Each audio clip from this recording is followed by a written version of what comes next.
Okay, ప్రార్థన చదవండి, ఆరంభం. సరే సరే సార్. శ్రీ గురుభ్యో నమః. ఓం ఆప్యాయంతు మమాంగాని వాక్ ప్రాణః చక్షుశ్రోత్రమథో బలమింద్రియాణి చ సర్వాణి సర్వం బ్రహ్మోపనిషదం మాహం బ్రహ్మ నిరాకుర్యాం మా బ్రహ్మ నిరాకరోత్. అనిరాకరణం అస్తు, అనిరాకరణం మే అస్తు. తదాత్మని నిరతే య ఉపనిషత్సు ధర్మా ये उपनिषत्सु धर्मास्ते मयि सन्तु, ते मयि सन्तु. ओम शांति शांति शांति.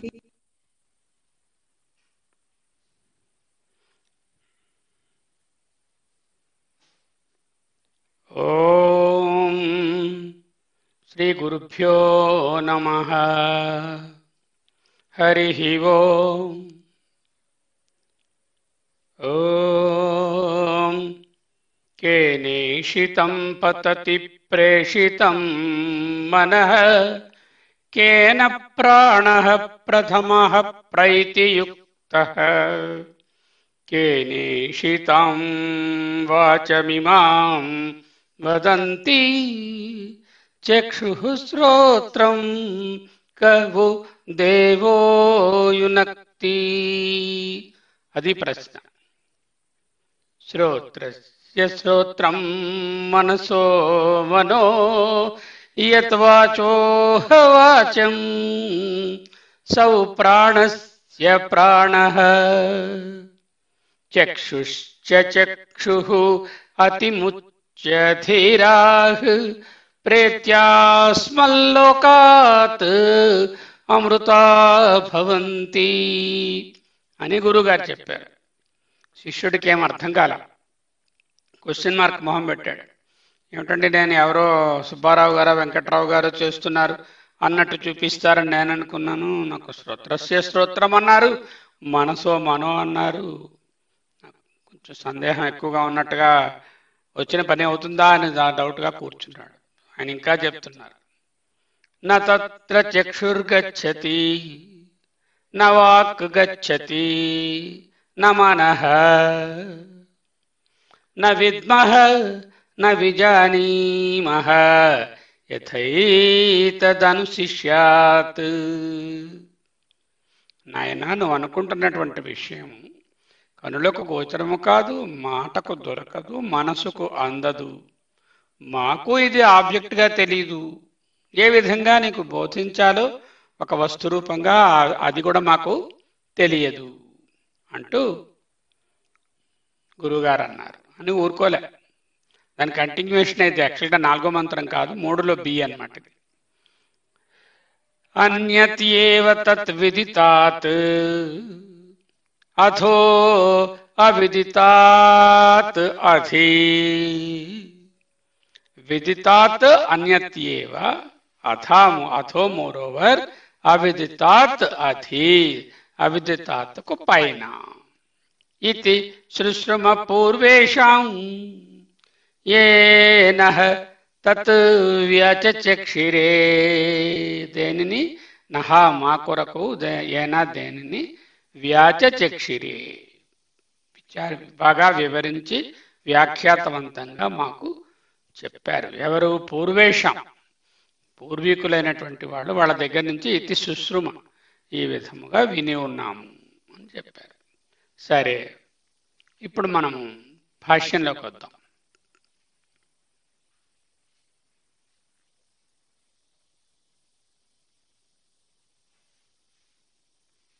కనిపిస్తోందమ్మా నాగరత్నం గారు?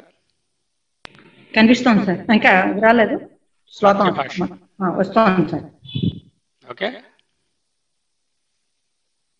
ఓకేనా? ఓకే సార్, కనిపిస్తోంది. సరే, ఇక్కడ ఉన్నాం. పదభాష్యం అయింది, వాక్య భాషంలోకి వచ్చాము. అది 2వ భాగానికి. అన్యదేవతత్ విదితాత్ అన్నదానికి వాక్య భాష్యంలో ఉన్నాం.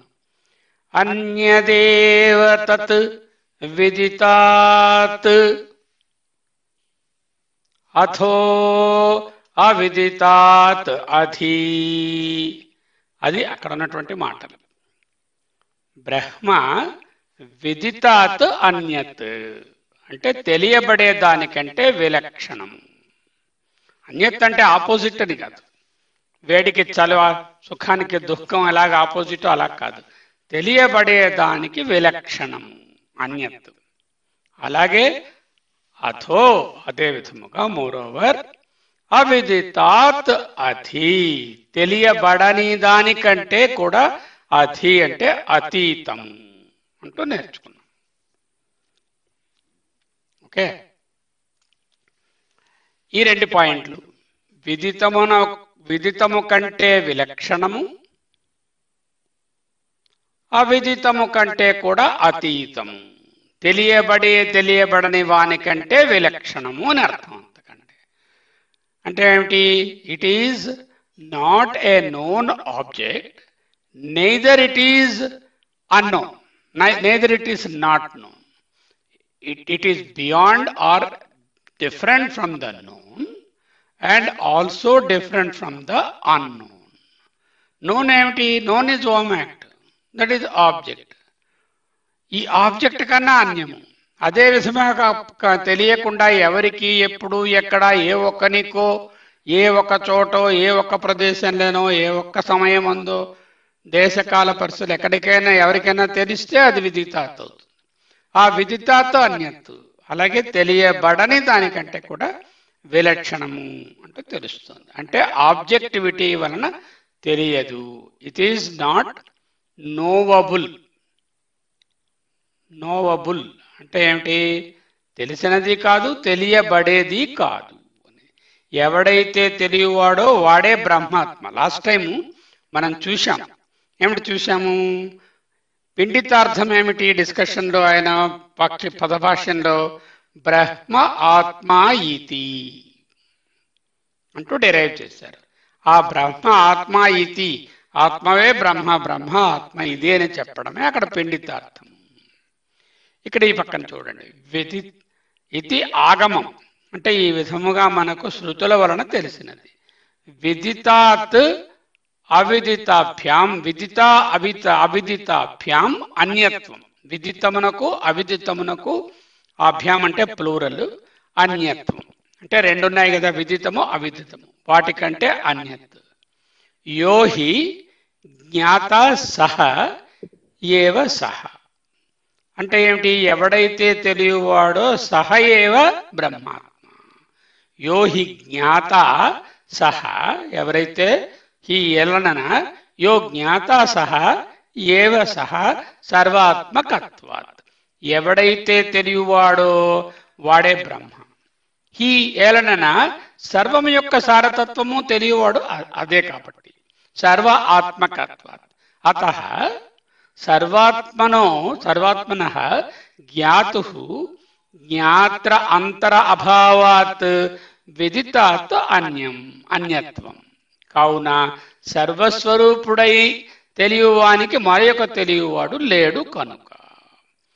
అంటే అన్నిటికీ సర్వస్వరూపమే ఏదైతే తెలిసే శక్తి లేక తెలివి నోయరుగా ఉందో దానికంటే మరొకటి వేరుగా లేదు కాబట్టి దానిని తెలుసుకునేవారు లేరు. ఇప్పుడు మనం ఉన్నాము, మనకు ఒకరు మేము ఎదురుగా నిలబడితే నేను ఫలానా అని మీరు గుర్తిస్తారు, అలాగే మీరు ఫలానా అని గుర్తిస్తారు. అలాగే ఏదో ఒక వస్తువు ఉంటే వస్తువు ఫలానా వస్తువు, ఇది పుస్తకము, ఇది కాఫీ కప్పు, ఈ విధముగా మనము వేరుగా గుర్తిస్తాం. ఎందుకు? ఆ వస్తువు కన్నా మనము చూచేవాడు వేరుగా ఉన్నాడు కాబట్టి. ఇప్పుడు ఇక్కడ ఈ పరమాత్మను చూడడానికి వేరుగా ఎవరూ లేరు కాబట్టి ఆయన విదితము కాదు అవిదితము కాదు అంటూ చెప్తున్నారు. సర్వస్వరూపుడైన అయి ఉండి తెలిసే తెలివియే తానే అయి ఉండేటటువంటి వాడికి మరి యొక్క తెలియవాడు లేడు కనుక. అది సర్వస్వరూపుడైన తెలియవానికి మరి యొక్క తెలియవాడు లేడు కనుక. అతః సర్వాత్మనః జ్ఞాతు అంతర అభావాత్ విదితాత్ అన్యత్వం. జ్ఞాత్వంతర విభావాత్ విదితాత్ అన్యత్వం. స వేత్తి వేద్యం నచ తస్యాస్తి వేత్త అని శ్వేతాశ్వతర ఉపనిషత్ తాలూకా రిఫరెన్స్ భగవత్పాదులు చూపిస్తున్నారు. ఆ పూర్తి శ్లోకం ఏమిటంటే ఇలా ఉంటుంది. అపాణిపాదో జవనో గృహీత. అపాణిపాదో చేతులు పాదములు లేనివాడు, జవనో శీఘ్రముగా నడిచేవాడు, గృహీత గ్రహించువాడు, పశ్యత్యచక్షు అచక్షు అంటే నేత్రములు లేనివాడైనప్పటికీ పశ్యతి చూస్తాడు.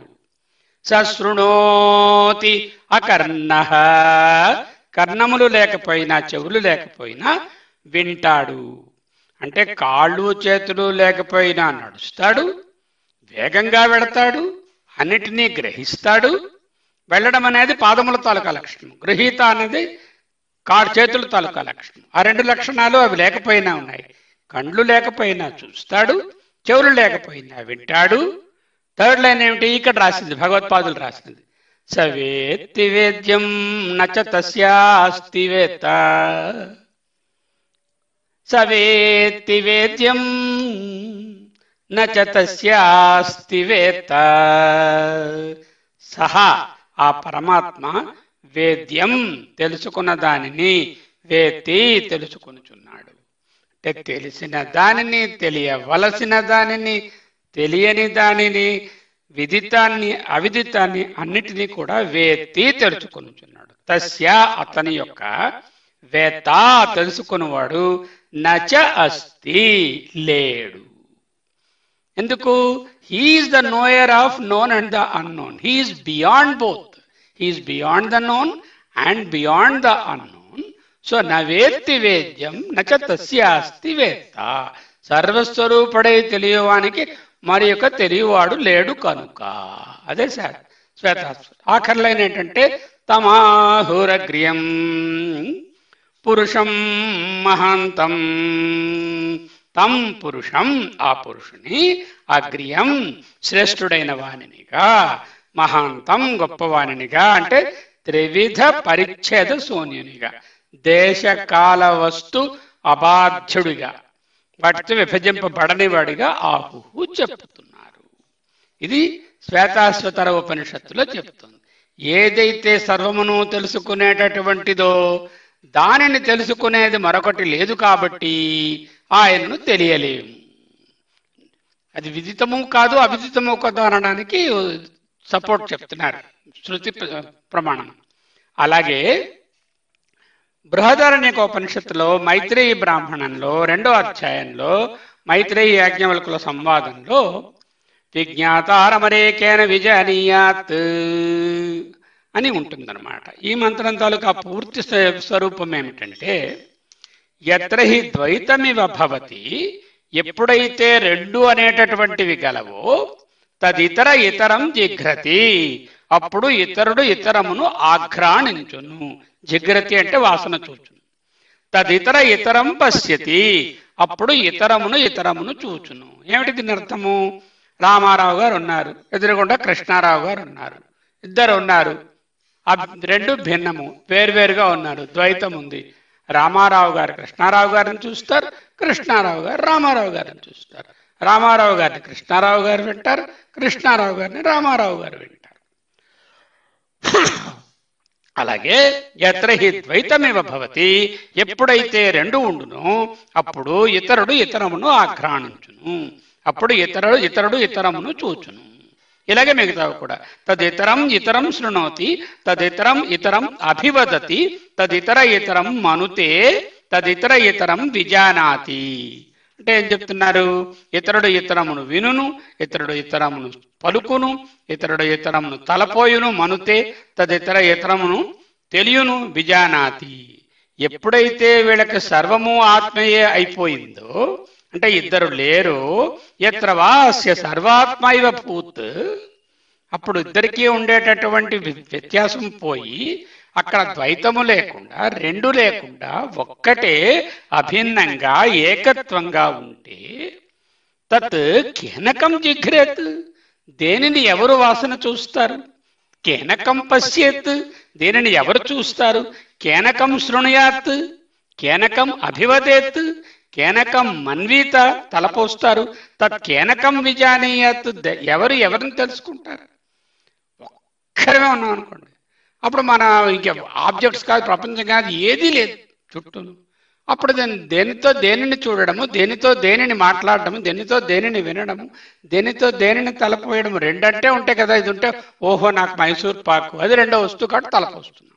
ఓహో నాకేమో ఫలానా ప్రజెంటేషన్, తలపోయడం. రెండోదే లేదన్న పరిస్థితిలో అప్పుడు తలపోయడము లేదు, చూడడము లేదు, వినడము లేదు, ఏదీ లేదు. అదే తత్కేనకం జిగ్రేత్. ఆ మంత్రం తాలూకా చివరలో ఈయన అంటారనమాట, యాజ్ఞవల్కుడు వారు ఏంటంటున్నారు, ఏ నేదగం సర్వం విజానాతి తం కేన విజయనీయాత్ విజాతారం విజ్ఞాతారం అరే అరే ఓ మైత్రేయి కేన విజానీయాత్ కేన విజానీయాదితి విజ్ఞాతారమరే కేన విజానీయాత్. అంటే రెండవది అనేటటువంటి మాటయే లేని టైంలో తెలియడము తెలియకపోవడము అనే ప్రశ్న లేదు.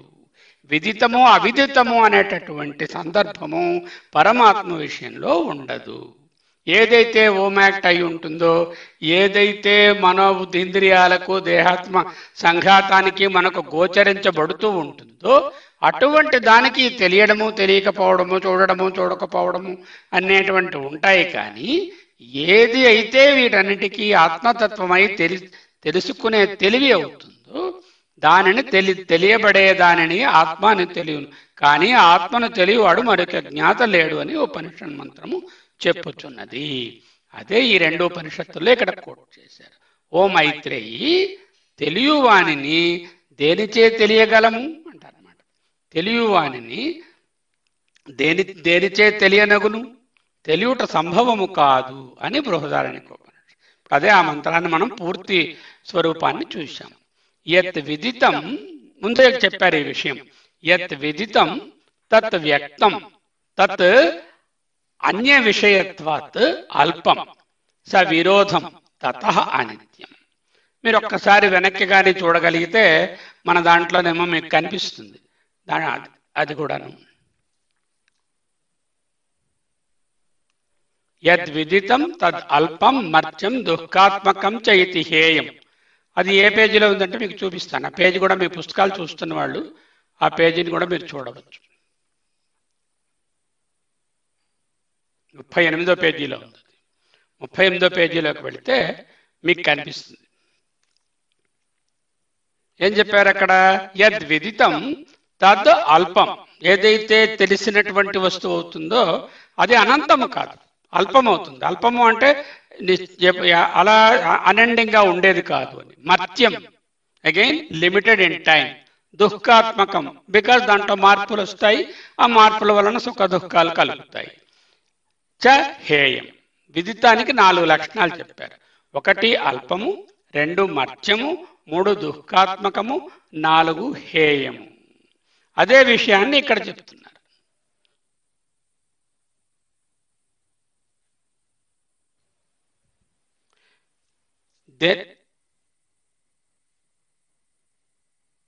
మాత్రమే తెలియబడుతుంది. తెలియబడుట ఏదైతే యత్ విదితం వ్యక్తం, విదితం అంటే వ్యక్తం, తత్ అన్య విషయత్వాత్, అన్యం అవడం వలన అల్పం సవిరోధం తతః అనిత్యం.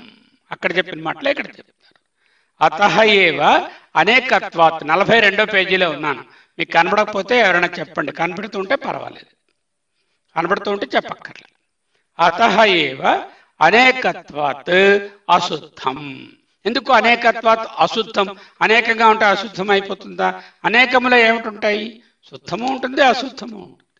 ఒకటే ఉంటే శుద్ధంగా ఉంటే అది అశుద్ధం అవ్వదు. ఇక్కడ ఒకటే ఉంటే అది దుఃఖమో సుఖమో ఒకటే ఉంటుంది. అందులో 2 మిక్స్ అవడానికి ఛాన్స్ ఉండదు. ఎప్పుడైతే 2 కన్నా ఎక్కువగా ఉన్నాయో వాటికి అశుద్ధము, దుఃఖము, సుఖము మిశ్రితముగా ఉంటాయి. అల్పము, విరోధము అంటే ఓదానికోటి వ్యత్యాసముగా, విరోధం అంటే ఫైటింగ్ చేస్తున్నాయని కాదు, భిన్నముగా ఉంటాయి. అనిత్యము అంటే కంటిన్యూస్ గా ఎప్పుడు త్రికాలములలో ఉండవు. అదే అనేకత్వాత్ అశుద్ధము. అతః ఏవ తద్విలక్షణం బ్రహ్మ ఇది సిద్ధం. అయితే మనం మాట్లాడుతున్నటువంటి ఈ విదితము అవిదితము కన్నా విలక్షణంగా ఉండేది ఏది అంటే ఇది బ్రహ్మ తత్ విలక్షణం ఇది సిద్ధం, ఆ విధముగా తెలిసినది. ఇంతేకాక నామరూపాత్మకమైనటువంటి జగత్తు మాత్రమే. జగత్తు అంటే ఏమిటి? ఆబ్జెక్టిఫై చేయబడుతుంది, అంటే ఓమాక్ట్లో ఉంటుంది, అంటే ఎన్ఎఫ్ నేమ్ అండ్ ఫామ్ ఉంటుంది, అంటే సిఏఎఫ్ఈ అంటే what is the class, what are the attributes, what are the క్రియాస్ and what are the associations, అవన్నీ కూడా ఉన్నటువంటి జగత్తు మాత్రమే తెలియబడేది విదితము. అట్టి బ్రహ్మ అట్టి విదితము కంటే విలక్షణమైనదని అభిప్రాయం. ఏది తెలియబడునో అది ఏదో ఒక ఇంద్రియంతో కానీ మనసుతో కానీ సాక్షి భాష్యంతో కానీ లేకపోతే అభాస భాష్యంతో కానీ గోచరించబడుతుంది. అది ఇతరమునకు జ్ఞేయము కనుక, ఇతరం అంటే జ్ఞాతకు జ్ఞేయము కనుక, అంటే జ్ఞాత అనే పరమాత్మకు తెలియబడే వస్తువు కనుక పరిచ్ఛిన్నము, విరోధము గలది, అనిత్యము, శుద్ధము కానిది అగును. కావుననే బ్రహ్మ అట్టి విదితము కంటే విలక్షణము, అవిరోధ, ఏ విరోధము లేని, అంటే ఏ డిఫరెన్షియేషను, ఏ వ్యాకృతి, ఏ విధమైనటువంటి వికారము లేని, నిత్య మూడు కాలములలో, అద్వయ రెండవది కాని, శుద్ధ the purest of the pure. బ్రహ్మ లక్షణాన్ని ఆ విధంగా చెప్పారు. అవిరోధ, నిత్య, అద్వయ, శుద్ధము. వస్తువు విరోధము, అనిత్యము, ద్వయము, అశుద్ధము. సో అవిరోధ, నిత్య, అద్వయ, శుద్ధం అనేవి just the opposite attributes of a వస్తు అని సిద్ధించింది. అప్పుడు వీళ్ళు అన్నారు, సరేనండి మీరు చెప్పిందంతా చూస్తూ ఉంటే ఇదే తెలిసే విషయంగా ఏం లేదు అంటే మరి బ్రహ్మ లేదని చెప్పేద్దాము. బ్రహ్మ తెలియబడదు అంటే ఆ బ్రహ్మమేమీ లేదు, ఊరికే ఈ శరీరమే, ఈ మనస్సే, ఈ ప్రాణమే అన్నీ పొందేస్తోంది, తెలిసిసుకుంటోంది.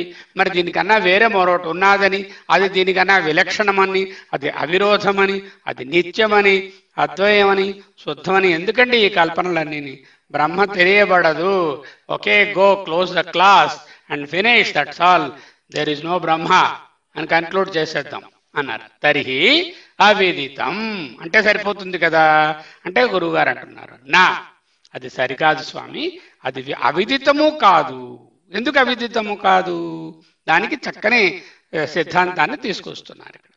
విజ్ఞాన అనపేక్షత్వాత్, ఇది సంగ్రహంలో ఇలా అంటారు, వివరిస్తారు. అది ఏంటంటే విజ్ఞాన అనపేక్షత్వాత్, విజ్ఞానమును అపేక్షించదు కనుక.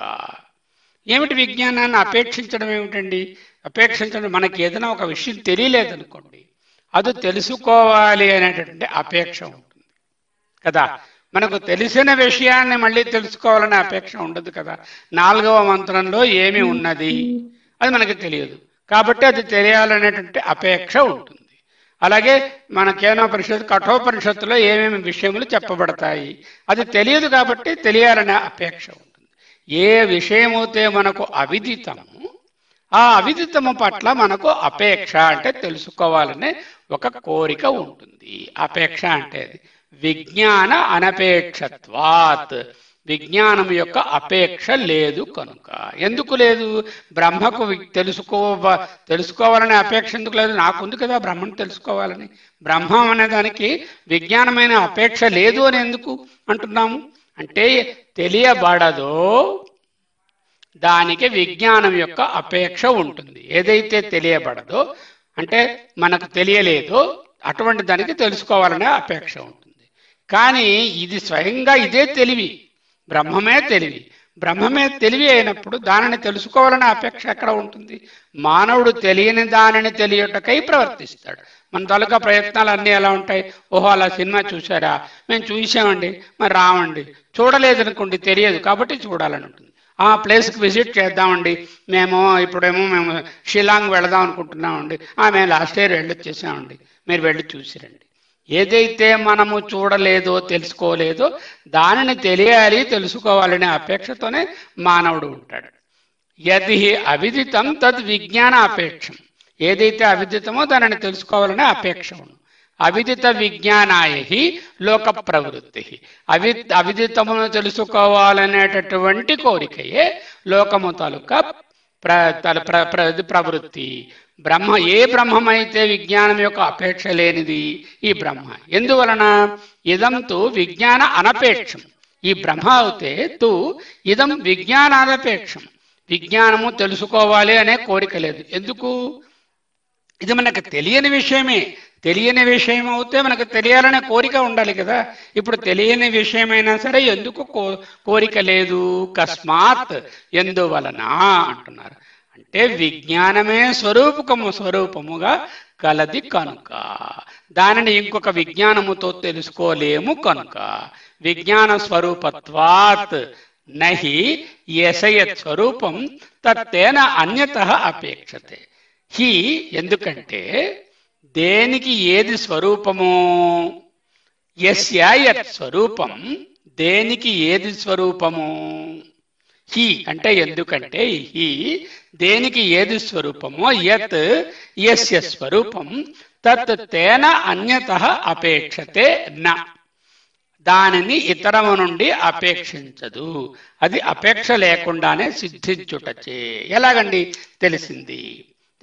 ఎలా అండి తెలిసింది? ఏది ఒక మన స్వరూపము, దానిని మళ్ళీ తెలుసుకోవడానికి ప్రయత్నము చేయము.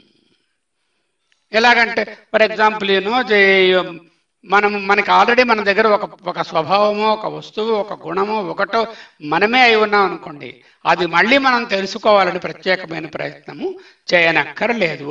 అదే అవుతుంది. కారణము ఏమిటి అంటే ఎగ్జాంపుల్ చూపిస్తున్నారు. ఇందాక మొదట ఏం చెప్పారు? ఇది ఒక ఆబ్జెక్ట్ అవుతే అది మనకు తెలుస్తుంది.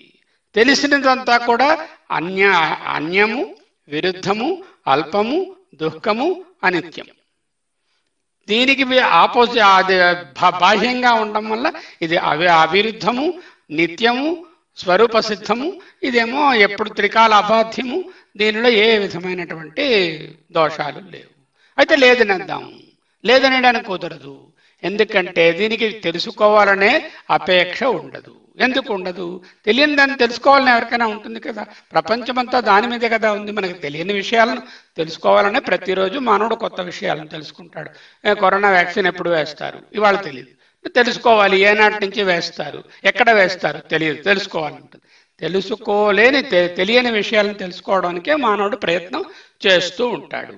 అటువంటి అప్పుడు ఈ అపేక్ష ఎందుకు లేదు అంటే, ఏదైతే దాని స్వరూపమే అవుతుందో దానిని తెలుసుకోవాలనే అపేక్ష ఉండదు అంటూ చెప్పారు. నచ స్వతః ఏవ అపేక్ష అనపేక్షం ఏవ సిద్ధాత్. అంటే అపేక్ష లేకుండా సిద్ధించుటచే ఇతరమును అపేక్షించదు. అనపేక్షం ఏవ సిద్ధత్వాత్, తన నుండి ఏ అపేక్ష ఉండదు. ఎగ్జాంపుల్ చెప్తున్నారు. ఎగ్జాంపుల్తో మనకి క్లియర్గా అర్థం. దీపము స్వరూపమును ప్రకటము చేయుట యందు మరో దీపము నుండి ప్రకాశమును అపేక్షించదు. ఒక దీపం ఉంది టేబుల్ మీద. ఆ దీపము తాను ప్రకాశించడానికి ఇంకొక దీపాన్ని తీసుకురండి, నేనేమో ప్రకాశిస్తున్నానో లేదో తెలుసుకుంటాను అని అడగదు కదా. సూర్యభగవానుడు ఉన్నాడు, అందరికీ పెద్ద దీపము ప్రపంచానికి. ఆ సూర్యుని చూడడానికి వేరే దీపము అవసరమా? లేదు కదా. అంటే ఏదైతే స్వయం ప్రకాశమై అదే తెలివిగా అదే ప్రకాశముగా ఉంటుందో దానిని తెలుసుకోవడానికి మరొక ప్రకాశము అవసరము లేదు. ఇది లోకంలో మనకు తెలిసినదే. స్వరూప అభివ్యక్తౌ నా ప్రకాశాంతరం అన్యతః అపేక్షతే స్వతోవా. స్వరూప అభివ్యక్తౌ, స్వరూపమును ప్రకటము చేయుట యందు, అంటే స్వరూపమును అభివ్యక్తము చేయుట యందు, ప్రకటము చేయుట యందు నా ప్రకాశ అంతరం, దీపమున యొక్క ప్రకాశము కంటే వేరే ప్రకాశము అన్యతః వేరుగా అపేక్షత స్వతోవా నా, అటువంటిది లేదు, అపేక్షింపదు. అది తన నుండి అయినను అపేక్షించదు. పోనీ నేను బాగా ప్రకాశిస్తున్నానా లేదా అని కూడా అది ఆలోచించదు. ఎందుకంటే అది ఆల్రెడీ ప్రకాశముగా ఉన్నటువంటిది. దాని ప్రకాశమే తప్ప దానిలో ఇంకొక ప్రకాశముతో తెలుసుకోవాలని కానీ తాను ప్రకాశమును తెలియట కానీ రెండూ ఉండదు. యద్ధి అనపేక్షం తత్ స్వతః ఏవ సిద్ధం. అంటే ఏదైతే అనపేక్షమో, ఎంతసేపు అనపేక్షమని ప్రూవ్ చేశాం. అంటే దాని మీద అపేక్ష లేదని అంటే ఏమిటి? అది ఆల్రెడీ ఉన్నది. ఇప్పుడు ఏమిటైంది? ఆత్మ అనపేక్షం అంటే ఆత్మ స్వతః ఏవ సిద్ధం, అంటే నీ దగ్గర ఆల్రెడీ ఉన్నది. యతి అనపేక్షం తత్ స్వతః ఏవ సిద్ధం. తన నుండి ఏదైనను అపేక్షించదు.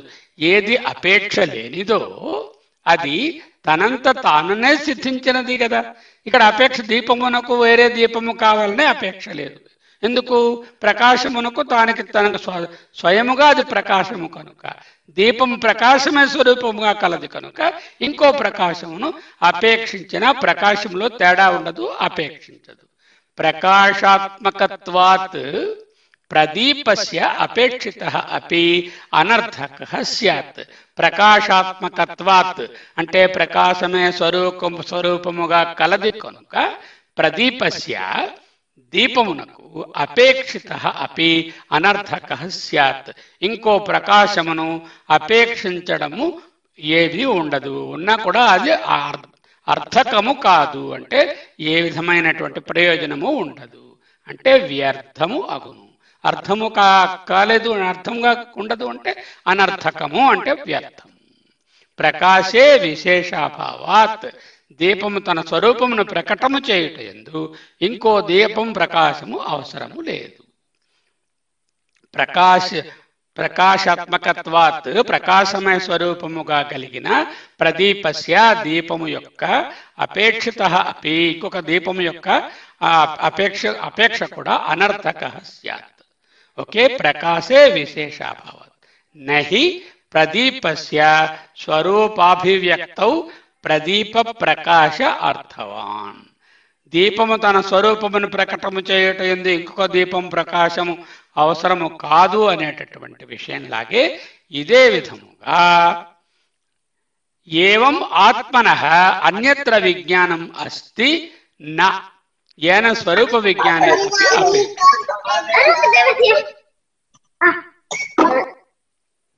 నచ ఏవం ఆత్మనః అన్యత్ర విజ్ఞానం అస్తి ఏన స్వరూప విజ్ఞానే అపి అపేక్షతే. దీపము తన స్వరూపమును ప్రకటము చేయుట యందు ఇంకో దీపము యొక్క ప్రకాశము దీపము తన స్వరూపమును ప్రకటన చేయడంలో ఇంకో దీపం అవసరం కాదు. కాబట్టి అదే విధంగా ఆత్మ స్వయం ప్రకాశము స్వరూపమును తెలియుట యందు విలక్షణమైనటువంటి అనాత్మయందలి ప్రకాశము అక్కరలేదు. ఇంకో ప్రకాశం ఎక్కడి నుంచైనా తెస్తాం అనుకోండి ఆత్మని ప్రకాశింపచేయడానికి, అప్పుడు రెండోది లేదు కదా, ఒక్కటే కదా ఉంది. పోనీ ఉన్నది అని మనం ఏదైనా ఇంకోటి పట్టుకొద్దామన్నా అది అనాత్మయే అవుతుంది కదా, అనాత్మకు ప్రకాశము లేదు కదా, అనాత్మ జడము కదా. అప్పుడు ఆత్మ ఒకటి తనను తనే ప్రకాశ స్వరూపమైనప్పుడు దానికి ఇంకొక ప్రకాశము అవసరము లేదు. నెంబర్ 2, ఆత్మకు అన్యముగా ఇంకొకటి ప్రకాశింపజేయడానికి ఇంకొకటి లేదు. నెంబర్ 3, ఒకవేళ ఏదంతైనా ప్రకాశింపచేద్దాము అంటే ఆత్మ కానిది అన్యమంతా, కాన్షియస్నెస్ కానిది చైతన్యము కానిది అంతా కూడా జడము, అది ప్రకాశింపచేయలేదు. ఈ 3 కారణముల వలన ఈ అనపేక్ష అనేటటువంటి మాటతో ఆత్మ ప్రకాశమును అపేక్షించదు, విజ్ఞానమును అపేక్షించదు. అంచేత అవిదితాత్ అన్యః విదితాత్ అన్యః అని వీళ్ళు లేదు అని చెప్పిద్దాం అనుకున్నానంటే ఇలా చెప్పారు. అయ్యో పెద్ద విరోధం వచ్చి పడిందండి, మీరు చెప్పిన దాన్ని చూస్తూ ఉంటే ఇది తెలిసిన దానికన్నా వేరు కాదు.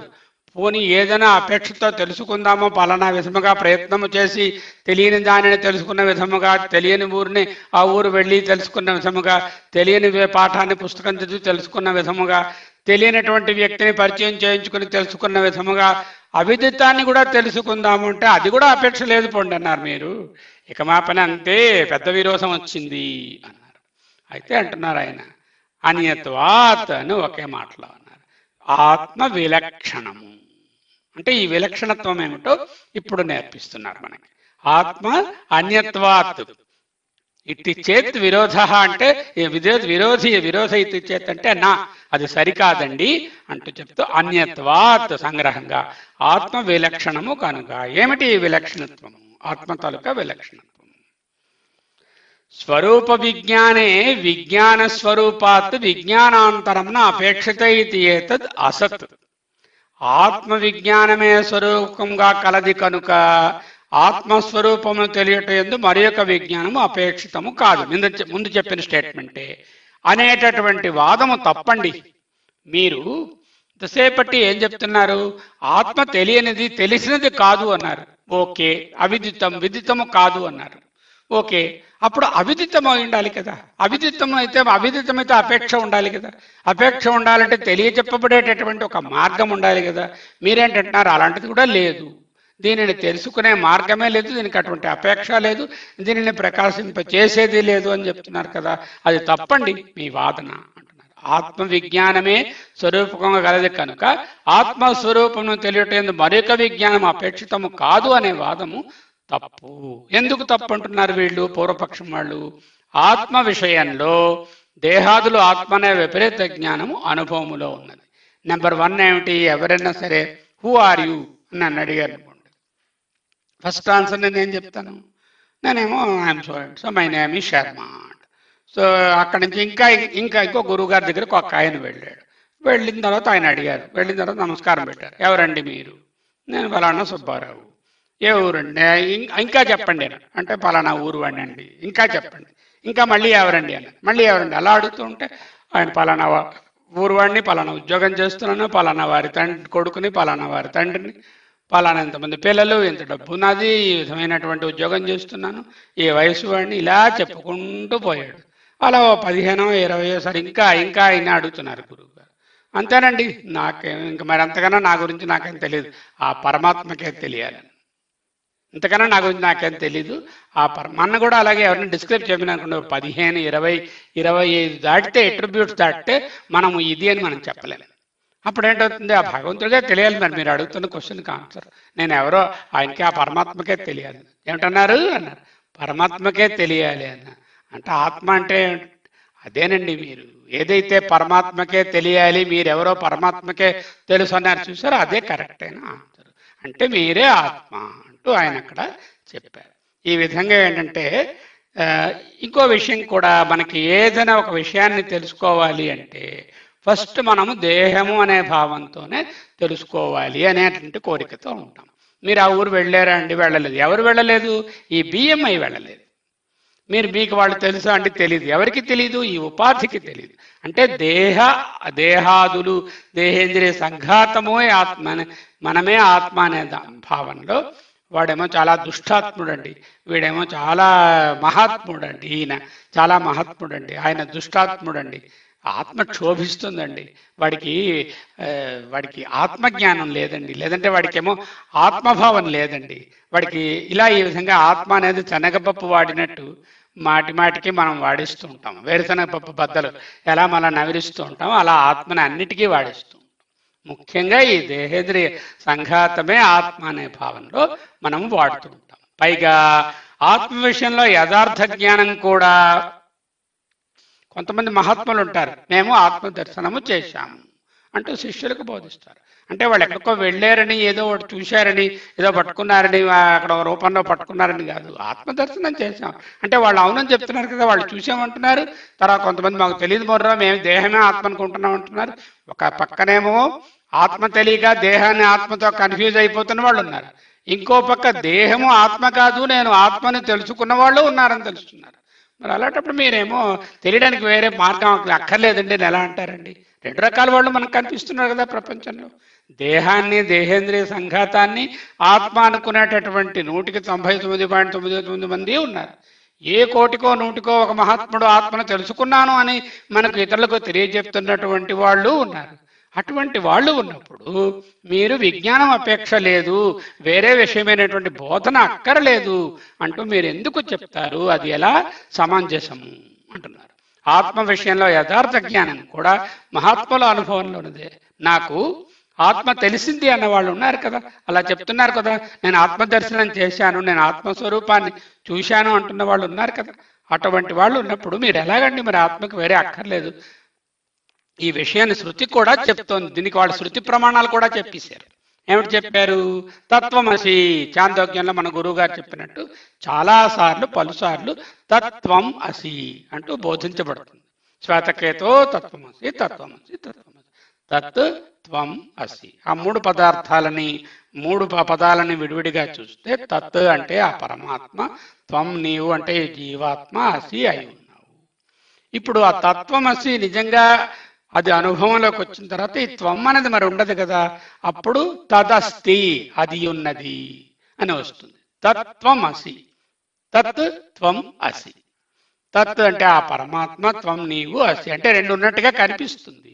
కానీ అది ఎప్పుడైతే రెండు కాదు అనే మెర్జర్ తెలిసిపోయిందో, ఈ త్వం అనేటటువంటిది ఆ తత్తులో తత్తే త్వము, త్వమే తత్ అని తెలిసినప్పుడు తత్ అస్మి అనము. తత్ అన్నదాన్ని అస్తి అంటాం. తద్ అస్తి అవుతుంది. మరి అస్థి అనేటటువంటి దాని తాలూకా లక్షణమే ఉనికి కాబట్టి అస్థి ఉన్నది అని కూడా చెప్పాలి. తత్ ఏ తతేవా, ఆ తత్తే మిగులుతుంది. కామదాసోహం, మా దాసోహం, కామములకు దాసుడను. మొదట ఆ కాకొటేస్తే మా దాసోహం, కామములకు బానిస కాకూడదు.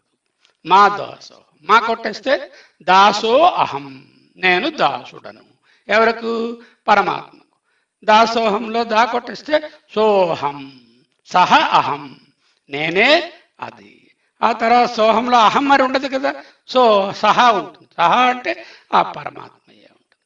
ఈ విధముగా తత్వమసి అనేటటువంటిది బోధనా వాక్యంగా ఉన్నప్పటికీ కూడా అక్కడ ఆ త్వం అనేటటువంటిది తత్తులోని భాగమే, అంశమే, అది అసి అనేటటువంటిది వేరే ఉండదు అంటూ ఆ ద్వైతాన్ని కూడా మనము దాటవలసి ఉంటుంది. అయితే ఈ శృతులు చెప్తున్నంతసేపు వీళ్ళు ఏమిటంటున్నారు?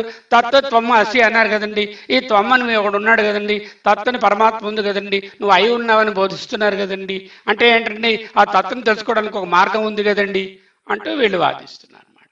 ఆత్మానమేవ అవేత్, బృహదారణ్యకం 1:4. అంటే ఏం చెప్తుంది? ఆత్మ నీవే అయి ఉన్నావు, ఆత్మానం ఏవ అవేత్, అది నీవే అయి ఉన్నావు, ఆత్మనే తెలుసుకొనెను, ఆత్మను తెలిసి అని శృతులు చెప్తున్నాయి కదా. వీళ్ళ అబ్జెక్షన్ ఏమిటంటే, మీరు విదితము కన్నా అన్యం అన్నారు. ఓకే, అప్పుడు లేదు, బ్రహ్మ లేడని చెప్పేద్దాం. అయ్యయ్యో అలా కాదయ్యా, బ్రహ్మ లేకపోవడం కాదు, బ్రహ్మ ఏ విధమైనటువంటి జ్ఞానాన్ని అపేక్షించదు తెలుసుకోవడానికి, విజ్ఞానాన్ని, ఎందుకంటే అదే జ్ఞాన స్వరూపము కనుక. అలా ఎలా అవుతుందండి? మీరు అపేక్షించదని ఎలా చెప్తారు? అలా చెప్పడం తప్పు కదా. అసలు దేహమే ఆత్మ అనుకునే వాళ్ళు ఒక గ్రూప్ ఉన్నారు, నేను ఆత్మని సందర్శించాను, ఆత్మదర్శనం చేసేటటువంటి మహాత్ములు ఉన్నారు.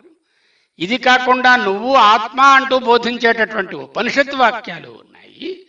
ఆత్మనే తెలుసుకోవాలి అని చెప్పి ఆత్మానమేవ అవేత్ అనేటటువంటి, ఆత్మ నీవే అయ్యావు తెలుసుకున్నావు అనేటటువంటి శృతి వాక్యాలు ఉన్నాయి. ఇలాంటివి ఉన్నప్పుడు ఒక ఆత్మ అనే వస్తువును తెలుసుకునే మార్గము, శృతి ప్రమాణము మనకు కనిపిస్తున్నప్పుడు మీరు చెప్పినటువంటి వాదము తప్పు. ఆత్మను తెలుసుకోవడానికి వేరే జ్ఞానము అపేక్ష లేదు, దీపమును ప్రకాశాన్ని తెలుసుకోవడానికి వేరే దీపము అవసరము లేదు, సూర్యుని ప్రకాశమునకు వేరే దీపము అవసరం లేదు అనే ఆర్గ్యుమెంట్ వల్ల మేము దీన్ని ఒప్పుకోలేకపోతున్నాము అన్నారు. ఏతం వై ఆత్మానం విదిత్వా, బృహదారణ్యకంలో ఆత్మనే తెలుసుకొనెను. ఏతం వై తం ఆత్మానం విదిత్వా, ఆత్మను తెలిసి అని చెప్తున్నాయి.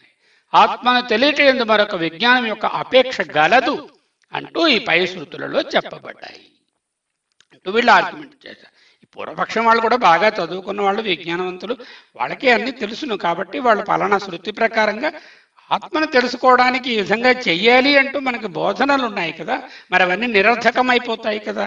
అప్పుడు వేరే ఆ బోధనల తాలూకు అర్థం ఏమిటి?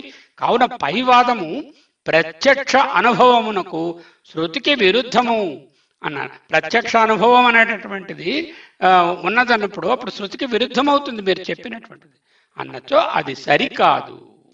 ఇది చేత్ తస్మాత్ ప్రత్యక్ష శృతి విరోధ, ప్రత్యక్షంగా శృతికి విరోధము కలుగుతుంది అని చెప్పినట్లయితే నా అన్నారు. అంటే కస్మాత్ మళ్ళీ వాళ్ళ ఎందువలన అంటే ఏం చెప్తున్నారు అన్నమాట. ఎందుకు ఆ విధముగా శృతులు చెప్తాయి, కారణం ఏమిటి అనేది ఆయన చెప్తున్నారు.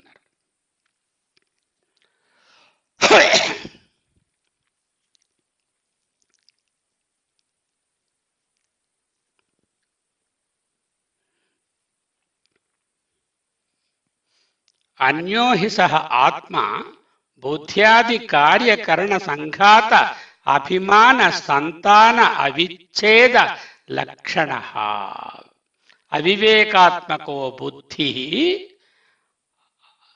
అవభాస ప్రధాన చక్షురాధికరణ నిత్య చిత్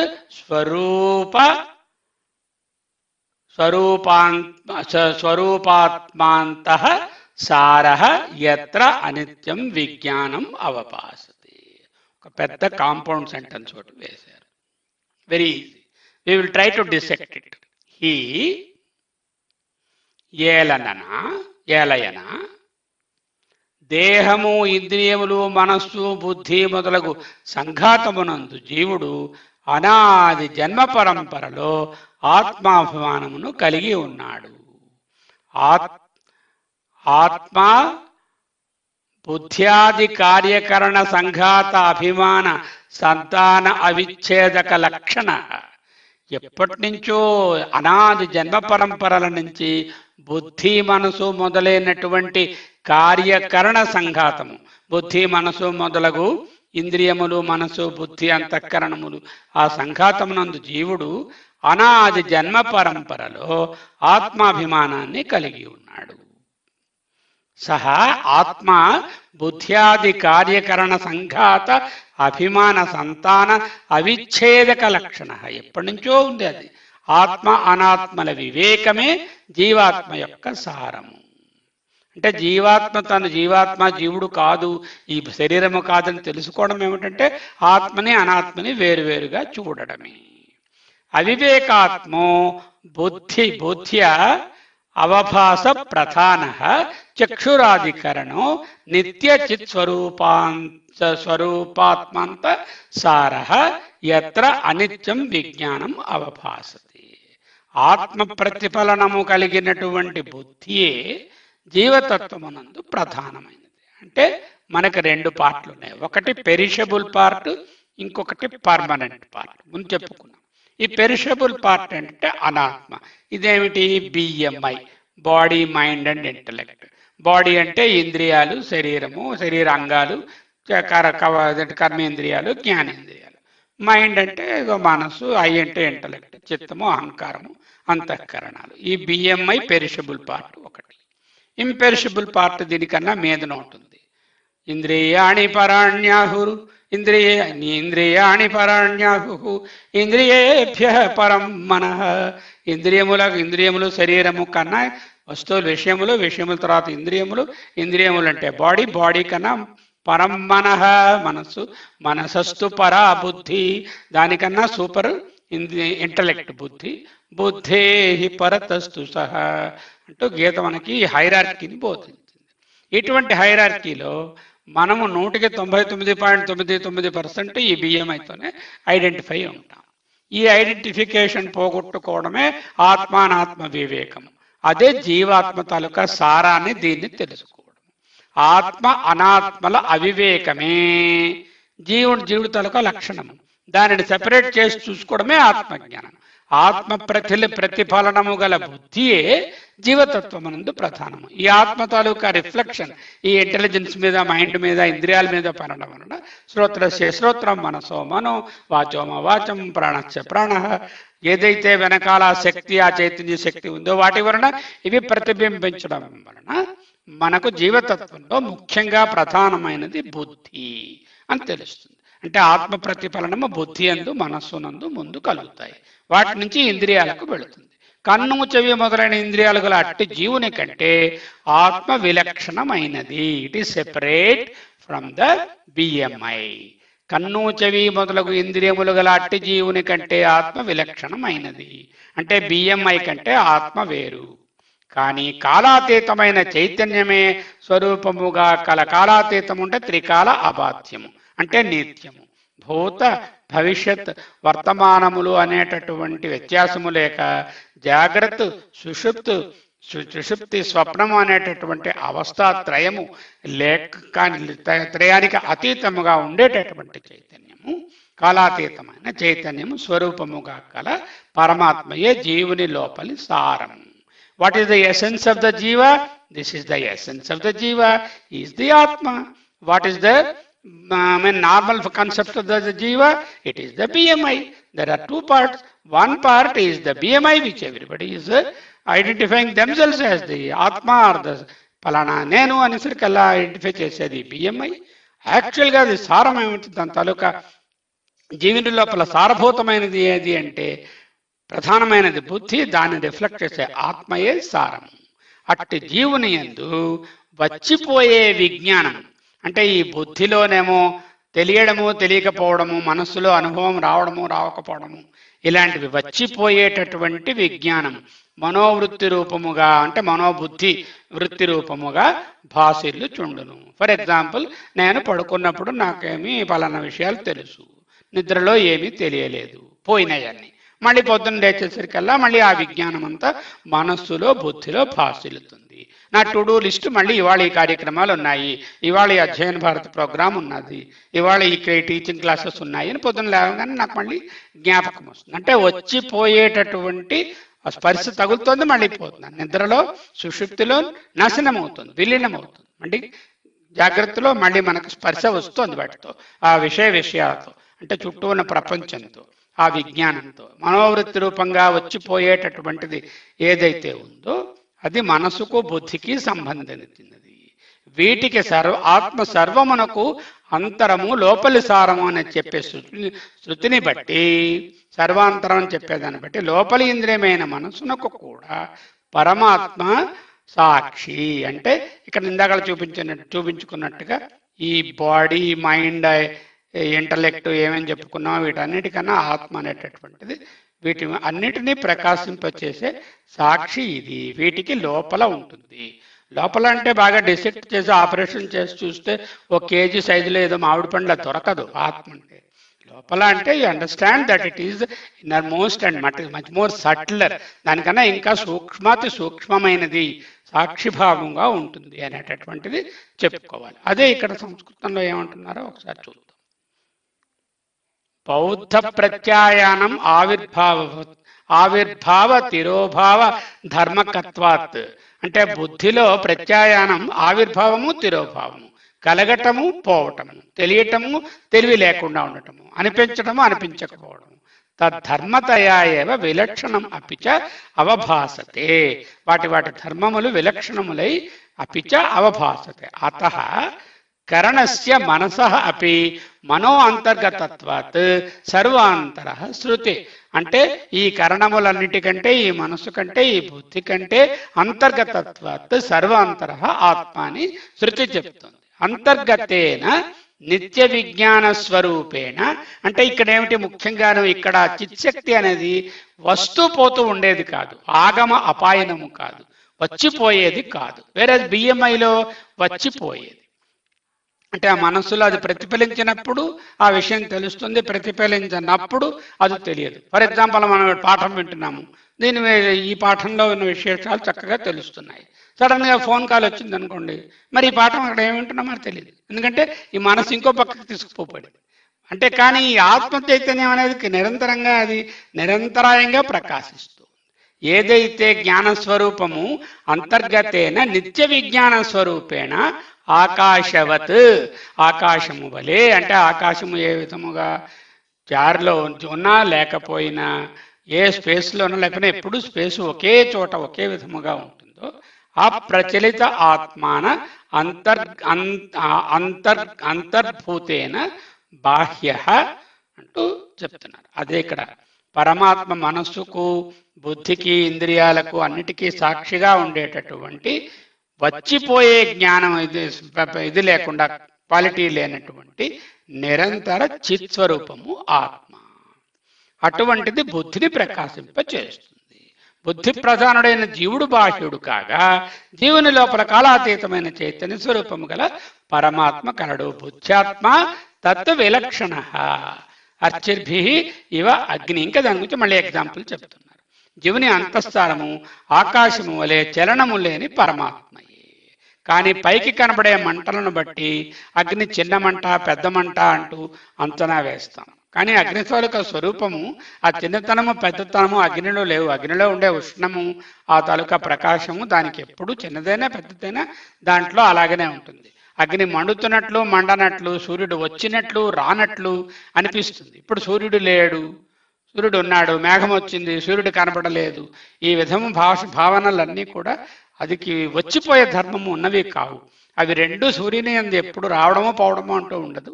ఆ ధర్మాన్ని మనము ఆ విధముగా గోచరించడానికి కారణము ఈ ఆచ్ఛాదనములే దానికి కారణము.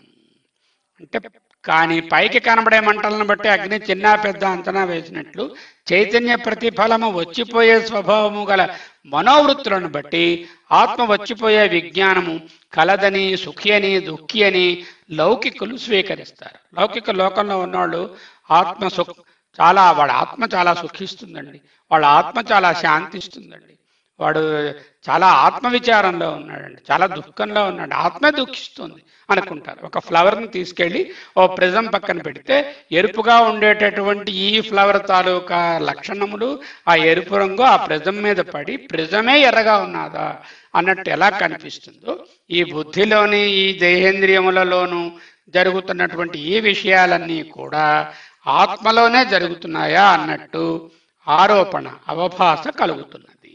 కాబట్టి ఇట్టి జీవుడు కాలాతీతముకు చైతన్య స్వరూపముగా గల పరమాత్మ కంటే విలక్షణుడు. ఈ జీవుడు దేహేంద్రియ సంఘాతము పరమాత్మ కన్నా విలక్షణము. BMI is very different from the inner చైతన్య. అట్టి జీవుడు అంటే స్టార్టింగ్ ఏం చేశారు, విలక్షణస్య అన్నారు.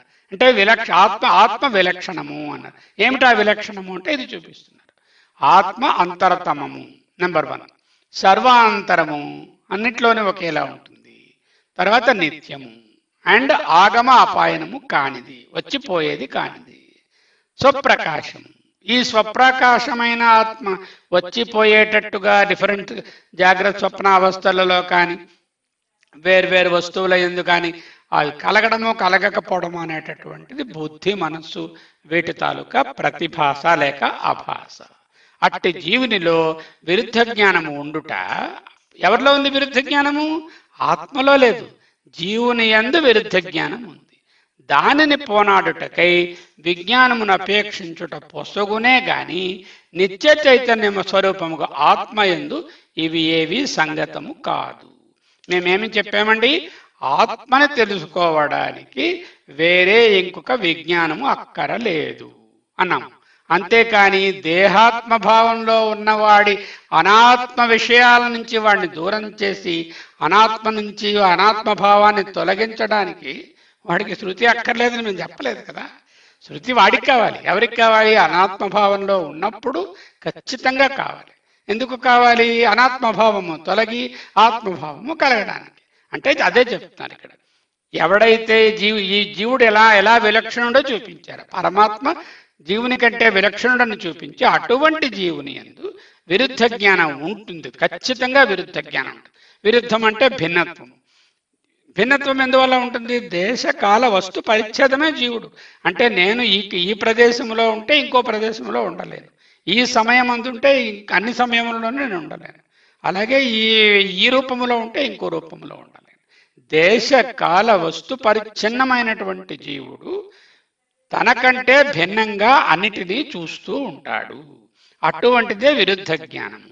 ఆ విరుద్ధ జ్ఞానం పోగొట్టడానికి, ఆ దేశకాల వస్తు పరిచ్ఛిన్నతని పోగొట్టడానికి, సర్వాంతర ఆత్మ ఒకటేని తెలియడానికి, జీవ బ్రహ్మ ఏకత్వాన్ని కలిగించుకోవడానికి, ఆ విరుద్ధ జ్ఞానం నాశనం అవడానికి, దానిని పోనాడడానికి విజ్ఞానము అపేక్షించుట పొసగుతుంది.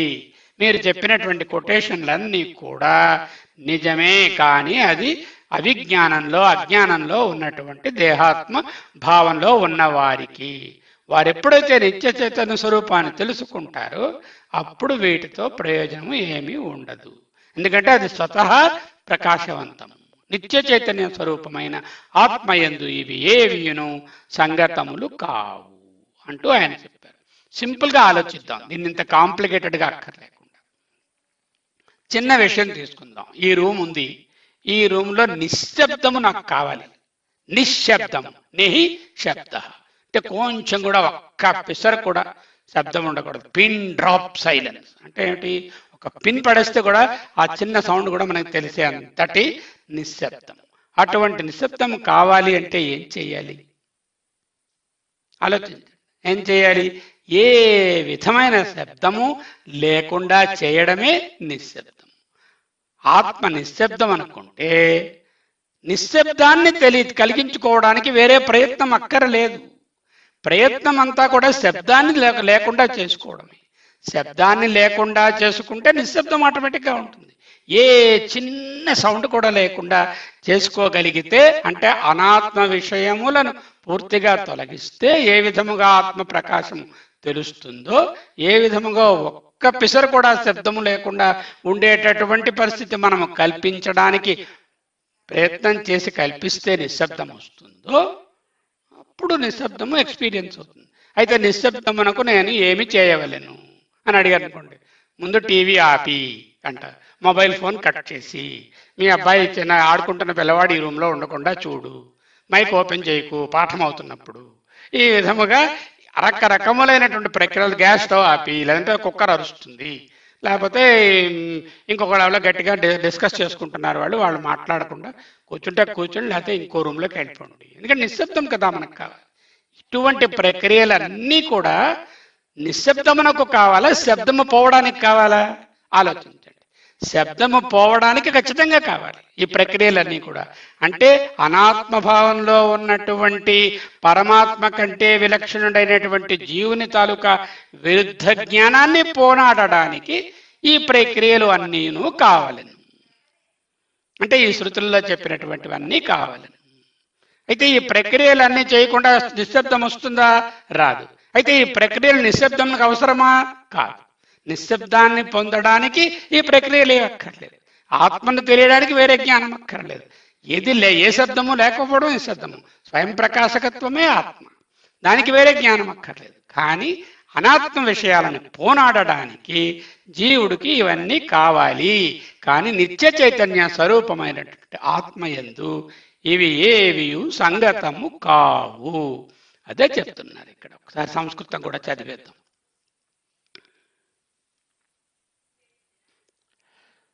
ఆవిర్భావ తిరోభావ ధర్మకై విజ్ఞానాభాస రూపై విజ్ఞాన అభాస అంటే ఆవిర్భావము తిరోభావము, కలగడము కలగకపోవడము, ఉదయించడము ఉదయించకపోవడము ఆ భావము. విజ్ఞాన అభాస విజ్ఞానమునందు ప్రతిఫలనము. రూపై అనిత్య విజ్ఞాన ఆత్మా సుఖీ దుఃఖీ ఇది ఉపగతో లౌకికై. లౌకికులు ఆత్మా సుఖీ ఆత్మా దుఃఖీ, అహం సుఖీ అహం దుఃఖీ, నేను సుఖముగానున్నాను ఆనందముగానున్నాను దుఃఖంగానున్నాను విచారముగానున్నాను అంటూ ఆత్మయే ఎలా ఉన్నది అన్నట్టుగా అనుకుంటారు. ఎందుకు? అభాస. అభాస అంటే ఇందాక చూసాం ఆ పువ్వు ఆ ప్రిజం ఎగ్జాంపుల్ లాగా. అతః అన్య నిత్య విజ్ఞాన స్వరూపాత్ ఆత్మన, దీనికన్నా అన్యమైనటువంటిది నిత్య విజ్ఞాన స్వరూపమైనది ఆత్మ. తత్రహి విజ్ఞానాపేక్ష విపరీత జ్ఞానత్వం చ ఉపపద్యతే న పునః నిత్య విజ్ఞానే. ఎక్కడైతే విజ్ఞానము లేదు, ఆ విజ్ఞానాన్ని ఈ ఆత్మ విజ్ఞానము లేకుండా దేహభావంలో ఉందో, దాని తాలూకా ఈ అనాత్మ ధర్మాలను పోగొట్టడానికి అవుతే ఇది కావాలి. కానీ నా పునః నిత్య విజ్ఞానే, నిత్య విజ్ఞానమైనటువంటి నిత్య చైతన్య స్వరూపమైనటువంటి ఆత్మకు ఇది అవసరము లేదు. ఏది అవసరము లేదు? ఏ విధమైనటువంటి ఒక వేరే విజ్ఞానం అవసరము లేదు. అంటే ఆత్మను వేరే విజ్ఞానముతో తెలిసే పని లేదు. ఎందుకంటే అది స్వయం ప్రకాశము స్వతసిద్ధము, అది సిద్ధమే, సాధ్యము కాదు. పూర్వపక్షం వాళ్ళు మళ్ళీ అంటున్నారు, తత్వమసి ఇది బోధోపదేశేన ఉపపద్యతే ఇది చేత్, అది నీవే అయి ఉన్నావు అనే జ్ఞానమును ఉపదేశించడం సంగతము కాదు అన్నారు. అలాంటప్పుడు మీరు తత్వమసి అంటున్నారు కదండి, తత్తండి అదేమో పరమాత్మ అండి, త్వం అండి ఇది నువ్వండి, అసి అండి అయి ఉన్నావండి, 3 మాటలు చెప్పారు కదండి. అయ్యా మళ్ళీ ఇప్పుడు మొదటికి వచ్చారు మీరు. ఆ తత్ త్వము అసి అనేటటువంటిది అజ్ఞానంలో ఉన్నటువంటి దేహాత్మభావంలో ఉన్నటువంటి త్వంగాడికి అది త్వము కాదురా బాబు, నిజమైన త్వము ఆ తత్తే, నీలో ఉన్నటువంటి త్వం పదార్థం ఏదైతే ఉందో ఆ ఆత్మయే ఆ బ్రహ్మ ఆత్మ ఇది అనేటటువంటిది చెప్పడానికే ఆ వాక్యము. కానీ తత్ వేరే త్వం వేరే ద్వైతముగా భావించడానికి కాదు. ఒక్కసారి తత్వమసి నిజముగా అనుభవంలోనికి వచ్చేస్తే, అదే అని తెలిసిపోతే త్వము ఉండదు, అసి ఉండదు, తతస్తి తదస్తి ఉంటుంది. అస్థి కూడా ఉండదు, ఎందుకంటే తత్తాలుక లక్షణమే అస్థి కాబట్టి తత్తే ఉంటుంది, లేక ఆ సత్తే ఉంటుంది, ఆ చిత్తే ఉంటుంది అంటూ అక్కడ చెప్పడానికి అంటున్నాము. ఆత్మ కాలాతీతమైనటువంటి జ్ఞానమే స్వరూపముగా కలదు కనుక తననే తెలుసుకొనెను ఇత్యాది శృతులు కూడా అసంగతములవును. అది కాలాతీతం అంటున్నారు, దాన్ని అదే తెలుసుకుంటుంది. అది ఇక్కడ అంటున్నాం కదా, ఆత్మానమేవ అవేత్తు ఇత్యేవం ఆది నిత్య బోధాత్మకత్వాత్. ఆత్మను పొందాలి, తెలియాలి, ఇవన్నీ చెప్తున్నటువంటి కూడా వేస్ట్ అవుతాయి. నహి ఆదిత్య అన్యేన ప్రకాశ్యతే అంటే, ఎందుకంటే సూర్యుడు మరొక దాని చేత ప్రకాశింప చేయబడడు. కావున అట్టి ఆత్మజ్ఞానము కొరకై జ్ఞానము ఉపదేశించుట వ్యర్థము. మరెందుకు? మీరు చెప్పారు కదా, స్వయం ప్రకాశం అన్నారు కదా, అప్పుడు జ్ఞానాన్ని ఉపదేశించడం ఎందుకు? పని లేక హాయిగా వాళ్ళందరికీ ఎవరికి వాళ్ళకే తెలిసిపోతుంది కదా ఆత్మ అంటే. అదే సూర్యుడికి వేరే దివిటీ చూపించక్కర్లేదు కదా, సూర్యుడి టార్చి పట్టుకెళ్ళి చూపించక్కర్లేదు కదా. అంటే అలా కాదయ్యా, ఉన్నదంతా అందరూ ఆత్మజ్ఞానంలో ఉంటే అక్కర్లేదు. కానీ 99.999 మంది అనాత్మజ్ఞానంలోనే ఉన్నారు. దేహేంద్రియ సంఘాతమే ఆత్మ అనుకునే భావంలో ఉన్నారు. వాళ్ళను అది కాదు అని తెలియజెప్పడానికి శృతి అవసరం ఉన్నది అంటూ ఆయన ఇంకా కంటిన్యూ చేస్తున్నారు. అట్టి ఆత్మజ్ఞానము కొరకై జ్ఞానమును ఉపదేశించడం వ్యర్థమగును అనొచ్చు, అది సరికాదు అంటూ చెప్తున్నారు. ఇక్కడికి గంట చిల్లర అయింది, ఇంకా 2-3 పేజీలు ఉంది. ఇది 9 పేజీలు, మొత్తం 5 పేజీలకు వచ్చాము. మేబీ ఇంకొక సెషన్లో మనము కంటిన్యూ చేసుకుందాము. ఇక్కడ వరకు ఈ సిద్ధాంతము, సంగ్రహ సిద్ధాంతం ఏమన్నారో అదొకసారి చదివేసుకుని అక్కడ ఆపుదాం. సంగ్రహంగా ఏంటంటే, లోక అధ్య ఆరోప ఊహాపోహ అర్థత్వాత్. లోక అధ్యారోప అపోహ అర్థత్వాత్.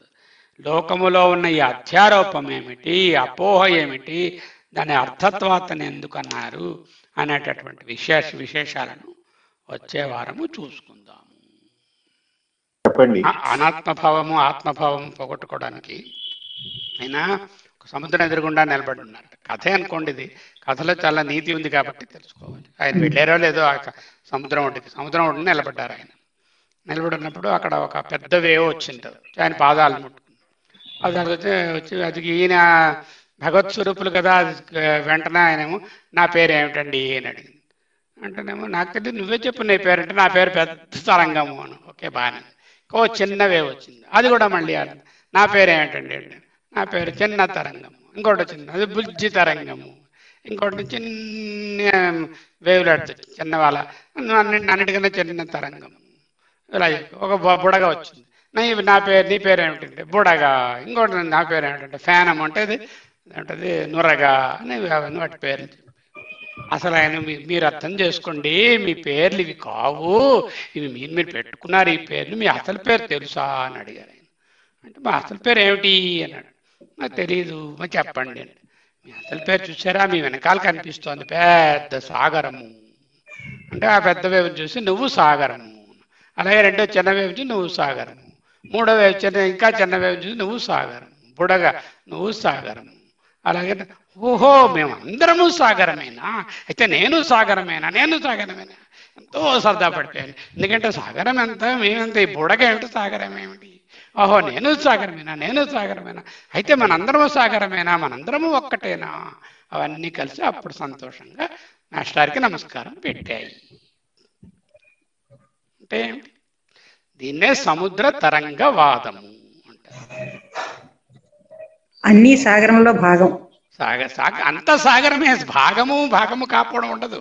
ఈ భాగము వేరే ఉండదు కదా. ఇప్పుడు ఈ వేవ్ను మళ్ళీ వేరే చూపించండి నెక్స్ట్ మూమెంట్ లో, అంతే ఒక్కటే. అది ఈ ఆకాశం ఉంది, ఈ రూమ్ లో ఉన్న ఆకాశంకి చిదాకాశానికి ఏమిటి వ్యత్యాసం?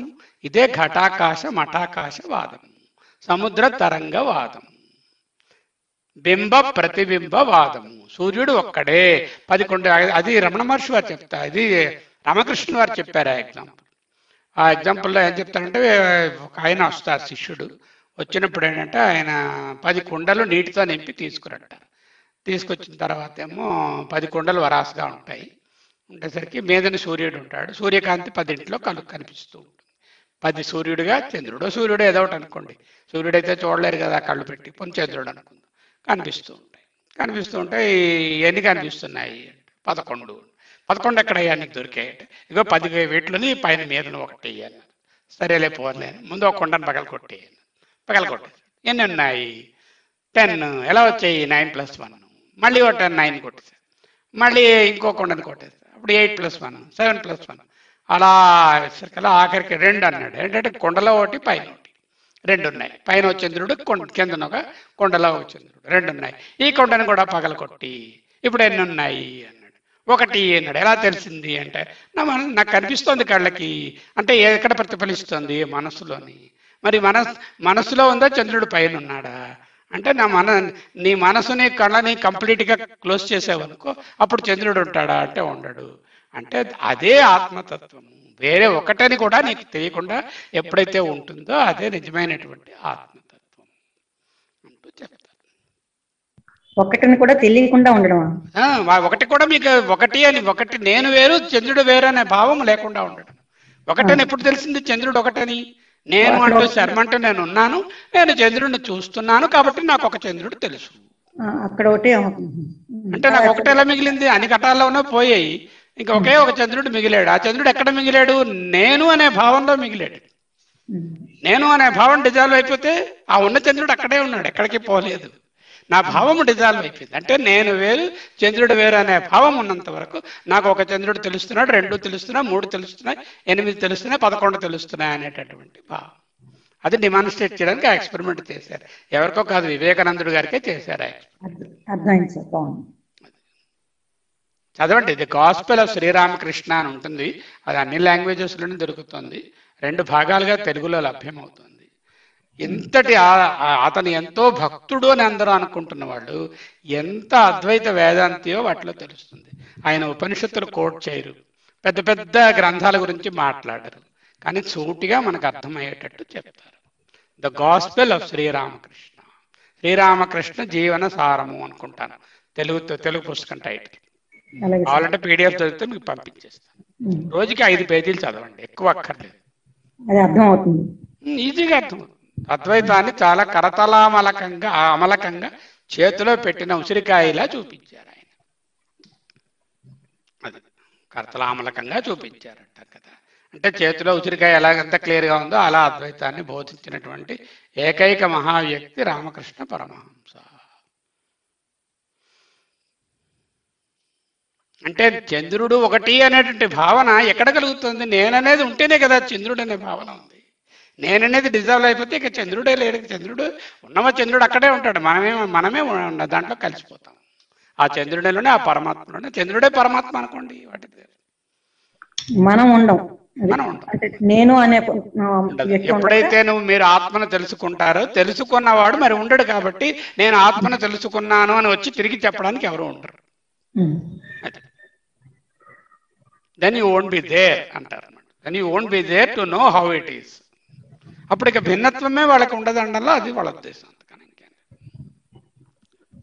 ఈ అనాత్మభావము ఎంత పాతుకుపోయిందో ఆయన రాసినట్టు, అనాదిగా మనం పుట్టిన దగ్గర నుంచి అనాత్మభావములోనే ఉండడం వలన ప్రతిదీ విభక్తంగా, 2గా, ఇంకా భిన్నంగా, ప్లూరల్గా మనకు కనపడము. దాని వలన అంటే ఈ వేవ్స్, సుఖము, దుఃఖము, లాభము, నష్టము, జయము, అపజయము, మంచి చెడు, నావారు పైవారు, నాది కాదు, కావాలి వద్దు, అన్ని మనోవికల్పాలన్నీ కూడా ఈ ద్వైతం వలన వస్తున్నాయి. ఈ భావన, దేహాత్మ భావన వలనే వస్తున్నాయి. ఆ దేహాత్మ భావాన్ని నాశనం చేసుకోవడానికి శృతులు కావాలి. నాశనమైన తరువాత శృతులు అక్కరలేదు. మనకు షట్పది స్తోత్రంలో బోధించారు కదా శలాక వారు. సాముద్రోహి తరంగ క్వచన సముద్రో నతారంగ. తరంగములని సముద్రముకు చెందినవే. తరంగము, సముద్రము నాది అని భావన కలిగించుకునేసరికి ఇక తరంగము ఉండదు. నేను సముద్రమే అనుకున్నప్పుడు ఇక తరంగ భావం దానిలో లేదు. అప్పుడు తరంగం మరి ఉండదు అంటున్నారు.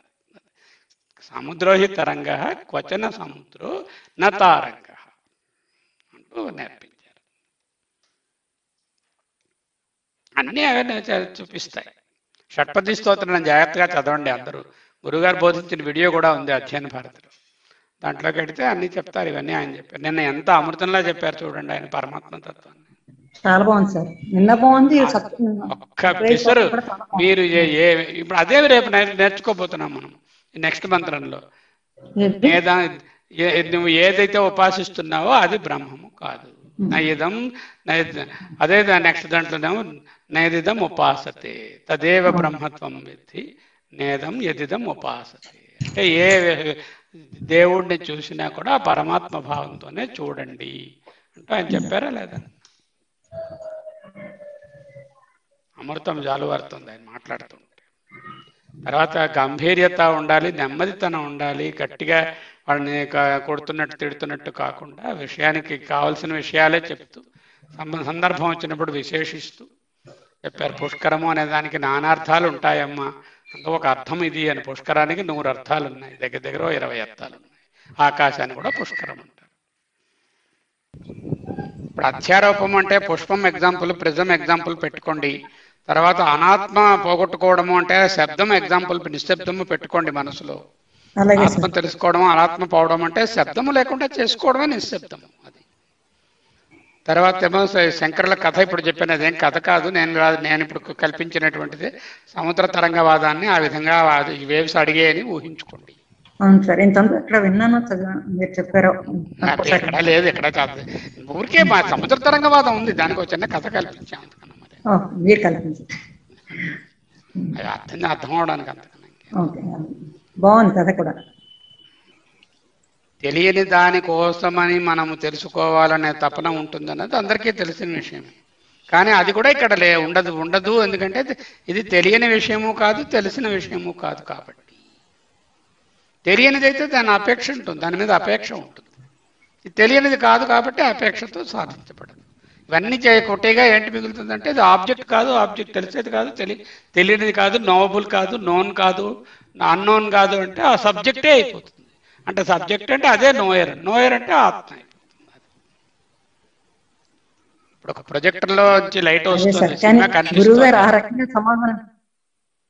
నరసింహమూర్తి గారు ఏదో ఓపెన్ చేశారు, మాట్లాడండి మాస్టర్. నమస్కారం డాక్టర్ గారు, చెప్పండి. అదే ఇక్కడ అవిదిత విజ్ఞానాయ హి లోక ప్రవృత్తి. అదే లోక ప్రవృత్తి ప్రవృత్తి ఏమిటి? నేను బాడీ మైండ్ కాంప్లెక్స్, నేను శర్మ, నేను ఈ ఇంద్రియము, నేను ఈ పేరు, నేను అనేటటువంటిది లోక ప్రసిద్ధం. మందబుద్ధి కరెక్ట్ అనుకోవచ్చా అని? లోక ప్రవృత్తి అంటే అనాత్మ బుద్ధి, మందబుద్ధి, మూఢబుద్ధి. Right right. లోక ప్రవృత్తి అంటే మన అనాత్మ బుద్ధి. అనాత్మ బుద్ధి అంటే దాన్నే మూఢ అంటారు. ఆయనకి ఎలా తిట్టాలనుకున్నా ఆయనకి ఒకటే తిట్టు తెలుసు, మూఢ అంటారు. అది మందబుద్ధి. మూఢజహీధనాగమ తృష్ణాం అంటారు. మూఢత్వము అంటే ఇదనమాట, మోహం. అంతకన్నా పెద్ద తిట్టు ఎవరిని తిట్టరు, ఒకటే తిట్టరు, మూఢ అంటారు. మందత్వమే అది. మొన్న మీరు అడిగారు కదా మాస్టర్, నీ తత్వమసి అని అన్నారు కదా. తత్వమసి ఎప్పుడు తత్వము అని వేరుగా తెలుసుకుంటున్నప్పుడు అసి అన్నది ఉంది. అది ఎప్పుడైతే తత్వము ఒకటైపోయిందో ఇక త్వము లేదు కదా, అప్పుడు అసి లేదు, తత్వమసి. తర్వాత ఈ మూడిటితో పాటుగా తద్దూరే తద్వంతికే తదంతరస్థిత బాహ్యస్య, దాన్ని కూడా అక్కడ పెట్టుకోవచ్చేమో. అన్ని కూడా అంతే. అక్కడ అంటే రెండిటిగా కనిపిస్తున్నది కదా, రెండిటిగా కనిపించడం అనేటటువంటి భావన అనాత్మ భావములోనే ఉంటుంది. దానిని త్రోసిపు మీరు అదే అడిగారు క్వశ్చన్, అనాత్మ భావం అని అనుకోవచ్చా అని అడుగుతున్నారు మీరు. ఆయన ఏమో దాన్ని క్యాచ్ చేయలేదు మీ క్వశ్చన్ ని. నేను అందుకే ఇవాళ మీరు చెప్తుంటే ఆ క్వశ్చన్ వాళ్ళకి ఆయన క్యాచ్ చేయలేదు. క్యాచ్ చేస్తే ఆన్సర్ చేసి ఉండేవారు. అది అనాత్మ భావం అనుకోవచ్చా అని అడుగుతున్నారు మీరు. Correct, exactly that. తత్వము అసిలో 3 పదాలు ఉన్నాయండి. అసి అంటే అయి ఉన్నావు అండి తెలుగులో. అసి అంటే అయి ఉన్నావు అనే క్రియ ఎవరికి వర్తిస్తుంది? త్వముకి వర్తిస్తుంది. అంటే త్వం అనేటటువంటి నీవుకి అసి అంటాం కదా.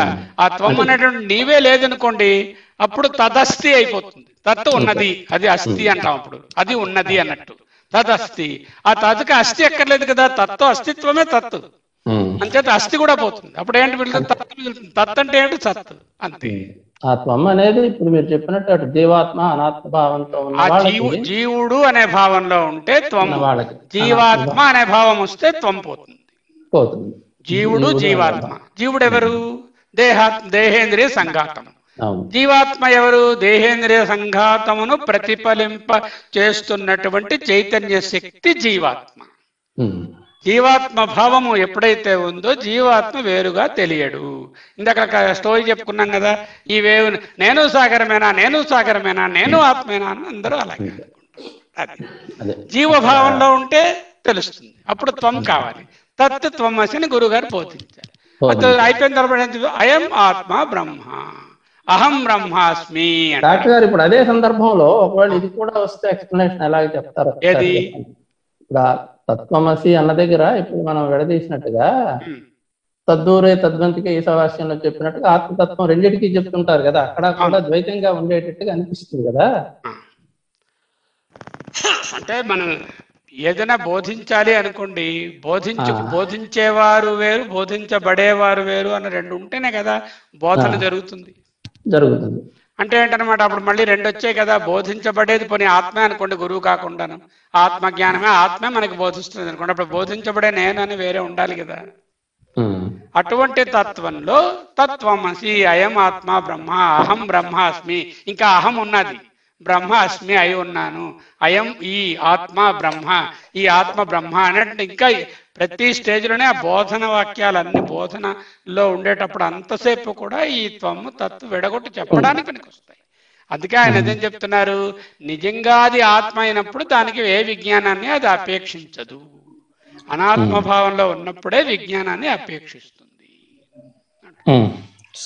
సూర్యుడు ఎగ్జాంపుల్ ఇంకా నెక్స్ట్ రాబోయే దాంట్లో కూడా సూర్యుడికి దీపము వేరే దీపమును అపేక్షించదు, ఎందుకంటే అది ఆల్రెడీ స్వయం ప్రకాశము కాబట్టి. సూర్యుడికి ఇంకా కోట్ చేసే తర్వాత వెనక్కి వస్తుందేమో, ఇంకా మళ్ళీ వస్తుంది, సూర్యుడికి మళ్ళీ వస్తుంది. దేంట్లోనైనా ఆయన ఏం చెప్తున్నారంటే దీనికి వేరే అపేక్ష లేదు, వేరే విజ్ఞానము అపేక్ష అంటే అవసరము కానీ అది ఉండాలి అనేటువంటి ఒక కంపల్షన్ కానీ అపేక్ష కానీ లేదు. ఇంకో జ్ఞానం ఉంటే దీన్ని తెలుసుకోగలము అనేటటువంటిది కాదు. ఇంకో జ్ఞానం ఉంటే ఇది ఆత్మ కాదు, ఆత్మ అవ్వదు. ఎందుకంటే ఆటోమేటిక్గా రెండు ఉన్నప్పుడు ఆత్మ ఒకటే అని చెప్పినప్పుడు, రెండు చెప్పినప్పుడు మరి రెండోది మీరు ఏదో దాన్ని అనాత్మ దాన్ని పట్టుకున్నారు అన్నమాట. ఇవాళ క్లాస్ లో అదే విదితాత్ అన్యత్ అవిదితాత్ అన్యత్, అది విదితాత్ అన్యత్ అన్నది చాలా ఈజీగా అర్థమైపోతుంది. దానికంటే ఆత్మ అంటే మనకి ఎలాగో తెలియటం లేదు కదా, అంచేత విదితాత్ అన్యత్ నాకు ఈజీగా అర్థమవుతుంది. ఎందుకంటే నేను దేహభావంలో ఉన్నాను. అవును, అవిదితం కూడా విదితం ద్వారానే కాదా? అది అవిదితం అంటే అక్కడ ఏంటి అడుగుతున్నారంటే, అవిదితము అన్నప్పుడల్లా తెలుసుకోవాలని అపేక్ష ఉంటుంది. అపేక్ష ఉంటే దానికి ఒక సాధనం ఉంటుంది. ఆ సాధనం ఒక జ్ఞానం అవ్వచ్చు, వేరే ఒక బోధన అవ్వచ్చు, మరో గురువు అవ్వచ్చు, ఏదైనా అవ్వచ్చు. అవిదితము అంటే సాధించుకోవాలి అనే అపేక్ష ఉంటుంది. ఇది అవిదితము కాదు అంటే ఆ అపేక్ష కూడా లేదు. అంటే అవిదితము అనేది అంటే అభావము అనేది భావం నుంచి కదా అది తెలియాలి. అది అవిదితము అంటే ఇక్కడ మెయిన్ ఏంటంటే ఇక నెక్స్ట్ దాంట్లో వస్తుంది రెండు మాస్టర్. ఒకటేంటంటే పరమాత్మ అండి ఫస్ట్ లెవెల్, ఆ నెక్స్ట్ లెవెల్ ఏంటంటే పరమాత్మ నెక్స్ట్ లెవెల్ ప్రకృతి లేక మాయ అంటారు. మాయని అవ్యాకృతము అంటాం, అవిదితము అంటాం. ఆ మాయ కిందకు వస్తే విదితము వస్తుంది. ఆ విదితము అంటే ఏంటంటే వ్యక్తము లేక సంభూతి లేక హిరణ్య గర్భ బ్రహ్మ నుంచి కింద ఉన్నదంతా విదితము. మొన్న ఒకసారి కోట్ చేశారు, అది ఇంకా హేయ ఉపాధేయ అది ఇప్పుడు వస్తుంది మళ్ళీ నెక్స్ట్ దాంట్లో. హేయము అంటే విడువబడినది, విడువబడేది. ఉపాధ్యాయం అంటే పట్టుకోబడేది. ఈ రెండు కాదు, ఎందుకంటే విదితము అవుతే అది అల్పము, మత్యము, అనిత్యము కాబట్టి హేయం. విదితము అవుతే అనిత్యము, అవిదితము అవుతే అది ఉపాధేయం అంటే పొందవలసినది, పొందబడేది, పొందగలిగేది అనే అర్థం వస్తుంది. కావాలి అనుకునేది, అపేక్ష ఉండేది, అది కూడా అవ్వదు, ఎందుకంటే అది అవిదితము కూడా కాదు కాబట్టి. అంటే ఇవన్నీ మనం ఇలా చెప్పడం ఏంటవుతుంది అనమాట. విదితము కాదు అంటే ఆబ్జెక్ట్ కాదు, అవిదితము కాదు అంటే నోవబుల్ కాదు, అంటే తెలుసుకోవాలన్న అపేక్ష ఉన్నది కాదు. అంటే ఏంటంటే అన్ని ఆబ్జెక్టులు కొట్టేశారు. అంటే ప్రపంచంలో తెలిసినవి తెలియనివి ఏది కాదంటే ఏంటి మీరే అవుతారనమాట. అది బికమ్ ద సబ్జెక్ట్. అప్పుడు రెండు పాసిబిలిటీస్ వస్తాయి. ఒక పాసిబిలిటీ అంటే అసలు లేకుండా ఉండాలి, ఏంటంటే అది మీరేనా అయి ఉండాలి. అవిదితము విదితము కానప్పుడు రెండే పాసిబిలిటీస్. ఒక possibility it is not there at all, శస విషాణము అంటే కుందేటి కొమ్ము. అది విదితము కాదు, అవిదితము కాదు. అది వెతుక్కుని వెతికితే దొరకదు. కనిపిస్తుందా అంటే కాదు కాదు. లేకపోతే ఆకాశ హేమ హార్మ్యము, వంధ్యాపుత్రుడు ఆకాశ హేమ హార్మ్యము అన్నాం అనుకోండి. అవేంటంటే దీస్ ఆర్ కాల్డ్ తుచ్చము అంటారు వాటిని. సంస్కృతంలో తుచ్చము అంటే టోటలీ అన్రియల్. తుచ్చము అంటే పనికిరాంది, చెత్తది, వాసన వస్తున్నది, దుర్మార్గము అని కాదు. తుచ్చము అంటే unreal. So atma is not unreal, it is not తుచ్చం డెఫినెట్లీ. ఎందుకంటే అది అవిదితము విదితము కాదని చెప్తున్నప్పుడు అది లేనిది కాదు. లేనిదంటే తుచ్చం అయిపోతుంది, అది సవిషాణం అయిపోతుంది. సవిషాణం అయిపోతే తుచ్చం అయిపోతుంది, తుచ్చం అయిపోతుంది. తుచ్చము కాదు. తుచ్చము కాకపోతే ఇప్పుడు ఏమిటి మిగిలేయి? మళ్ళీ రెండు మిగిలాయి. ఒకటేంటంటే రిలేటివ్లీ రియల్, రెండోది అబ్సల్యూట్లీ రియల్. రిలేటివ్ రియాలిటీ అంటే మిథ్యా, ఆరోపము, అధ్యారోపము, అభాస, మిథ్యా, ఉన్నట్టు కనిపించేది. Like water in a mirage, పుచ్చపు చెప్పులో ఉన్న వెండిలాగా, సర్పములో తాడులో ఉన్న సర్పములాగా, ఇలాంటి ఎగ్జాంపుల్స్ తో రిలేటివ్లీ రియల్ అంటే రిలేటివ్ రియాలిటీ అంటే మిథ్యాత్వము, ఆ జగత్తు మిథ్యాత్వము అంటూ చూపించారు. విషయాలు ఈశావాస్యం ఈ రెండింటినీ దాటినటువంటిది కంప్లీట్ గా టోటల్ అబ్సల్యూట్లీ రియల్. ఆ అబ్సల్యూట్ రియాలిటీ మరి విదితము కాదు, అవిదితము కాదు. మరి ఎక్కడ ఉంది? It must be me only, it can't be anything else by default. By default అది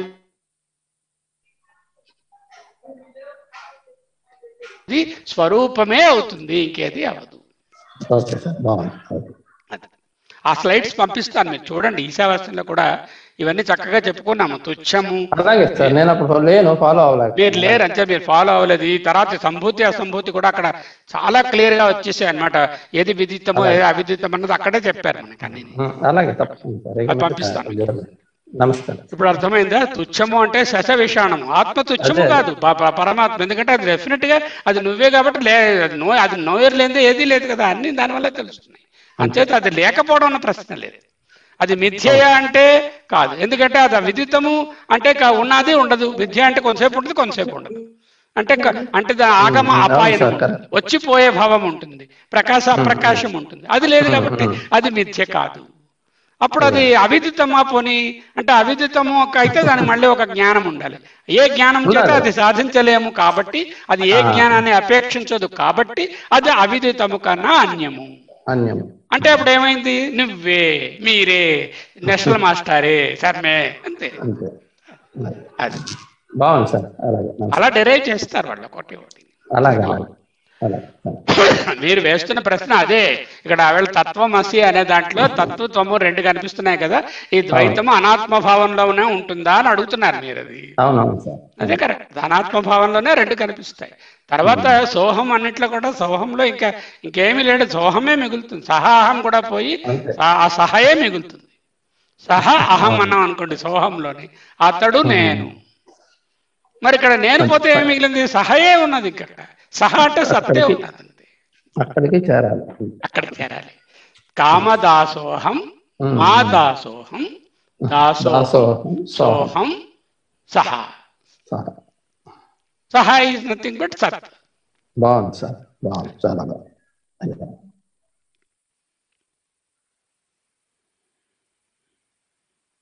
వాళ్ళు ఇక నెక్స్ట్ ఉపనిషత్తులో ఏమి బోధిస్తారంటే మన రకరకాల కర్మకాండలు, ఉపాసనలు, ఎన్నెన్నో ద్వైత భావంతో అది భగవంతుడు వేరు నేను వేరు అనే భావంతో చేస్తాము.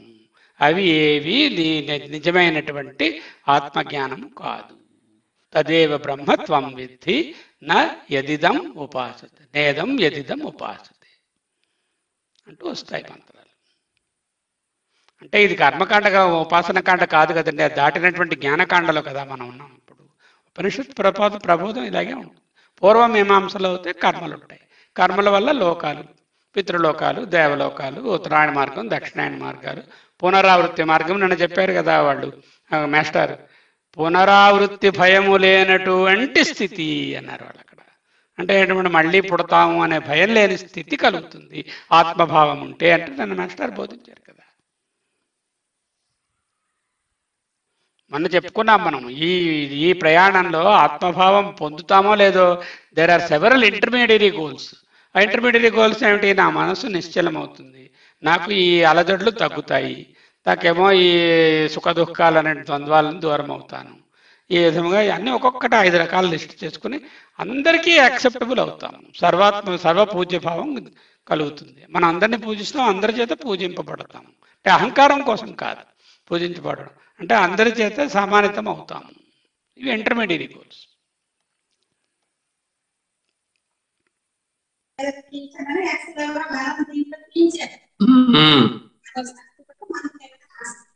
అంటే సార్ ఈ తత్వమసి, అయమాత్మ బ్రహ్మ ఇవన్నీ ఇంకా అనాత్మభావంతో ఉన్నప్పుడు ఉపదేశం అనాత్మభావం కాదు, అనాత్మ విడవడానికి చేసేటటువంటి వెరీ పవర్ఫుల్ ఉపదేశం.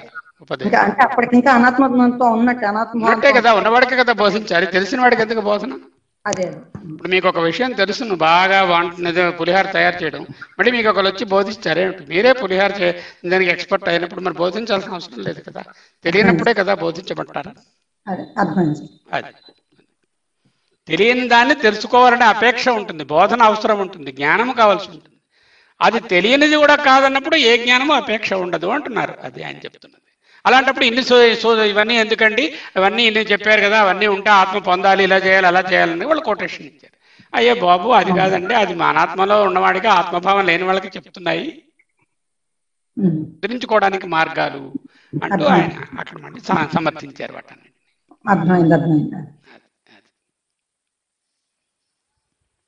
ఒక మాట అన్నారు కదా, ఆత్మ విలక్షణత్వాత్ అని. ఆత్మ యొక్క విలక్షణమును ఇవాళ ఎక్సర్సైజ్ ఏంటో తెలుసా? ఆత్మ విలక్షణత ఏమిటి రాయండి మీరు కూర్చుని. ఆత్మకు అనాత్మకు ఉండేటట్టు టేబుల్ వేసి, ఆత్మ అనాత్మకి ఒక టేబుల్ వేసి చూడండి, ఏమిటంటే మీకు తెలుస్తాయి, అన్ని రాసి చూడండి. ఆత్మ ఎందుకు ఆ శరీరం ఇంద్రియముల సంఘాతము కంటే అనాత్మ కంటే ఆత్మ ఎందుకు విలక్షణం, ఏ ఏ కారణముల, ఏ ఏ ఫీచర్స్ లో విలక్షణం అనేది రాయండి, చూద్దాం. ప్రయత్నం చేయండి. ప్రయత్నం చేస్తే ఏంటవుతుంది అనమాట, ఇది అప్పుడు మనకి అనాత్మని ఎలా వదిలించుకోవాలో తెలుస్తుంది. అది ప్రతిదీ ఎక్సర్సైజ్ గా తీసుకోండి. స్టూడెంట్స్ మనందరం కూడా ఎవరం పెద్ద పండితులు బ్రహ్మజ్ఞానులం కాము, ఉన్నవాళ్ళం చదువుకుంటున్నాము అంటే మనకు తెలిసిన దాన్ని చక్కగా విశ్లేషించుకుంటూ ఒకరితో ఒకరు మాట్లాడుకుంటూ తెలుసుకుంటాం. క్లోజ్ చేసుకుందామమ్మా.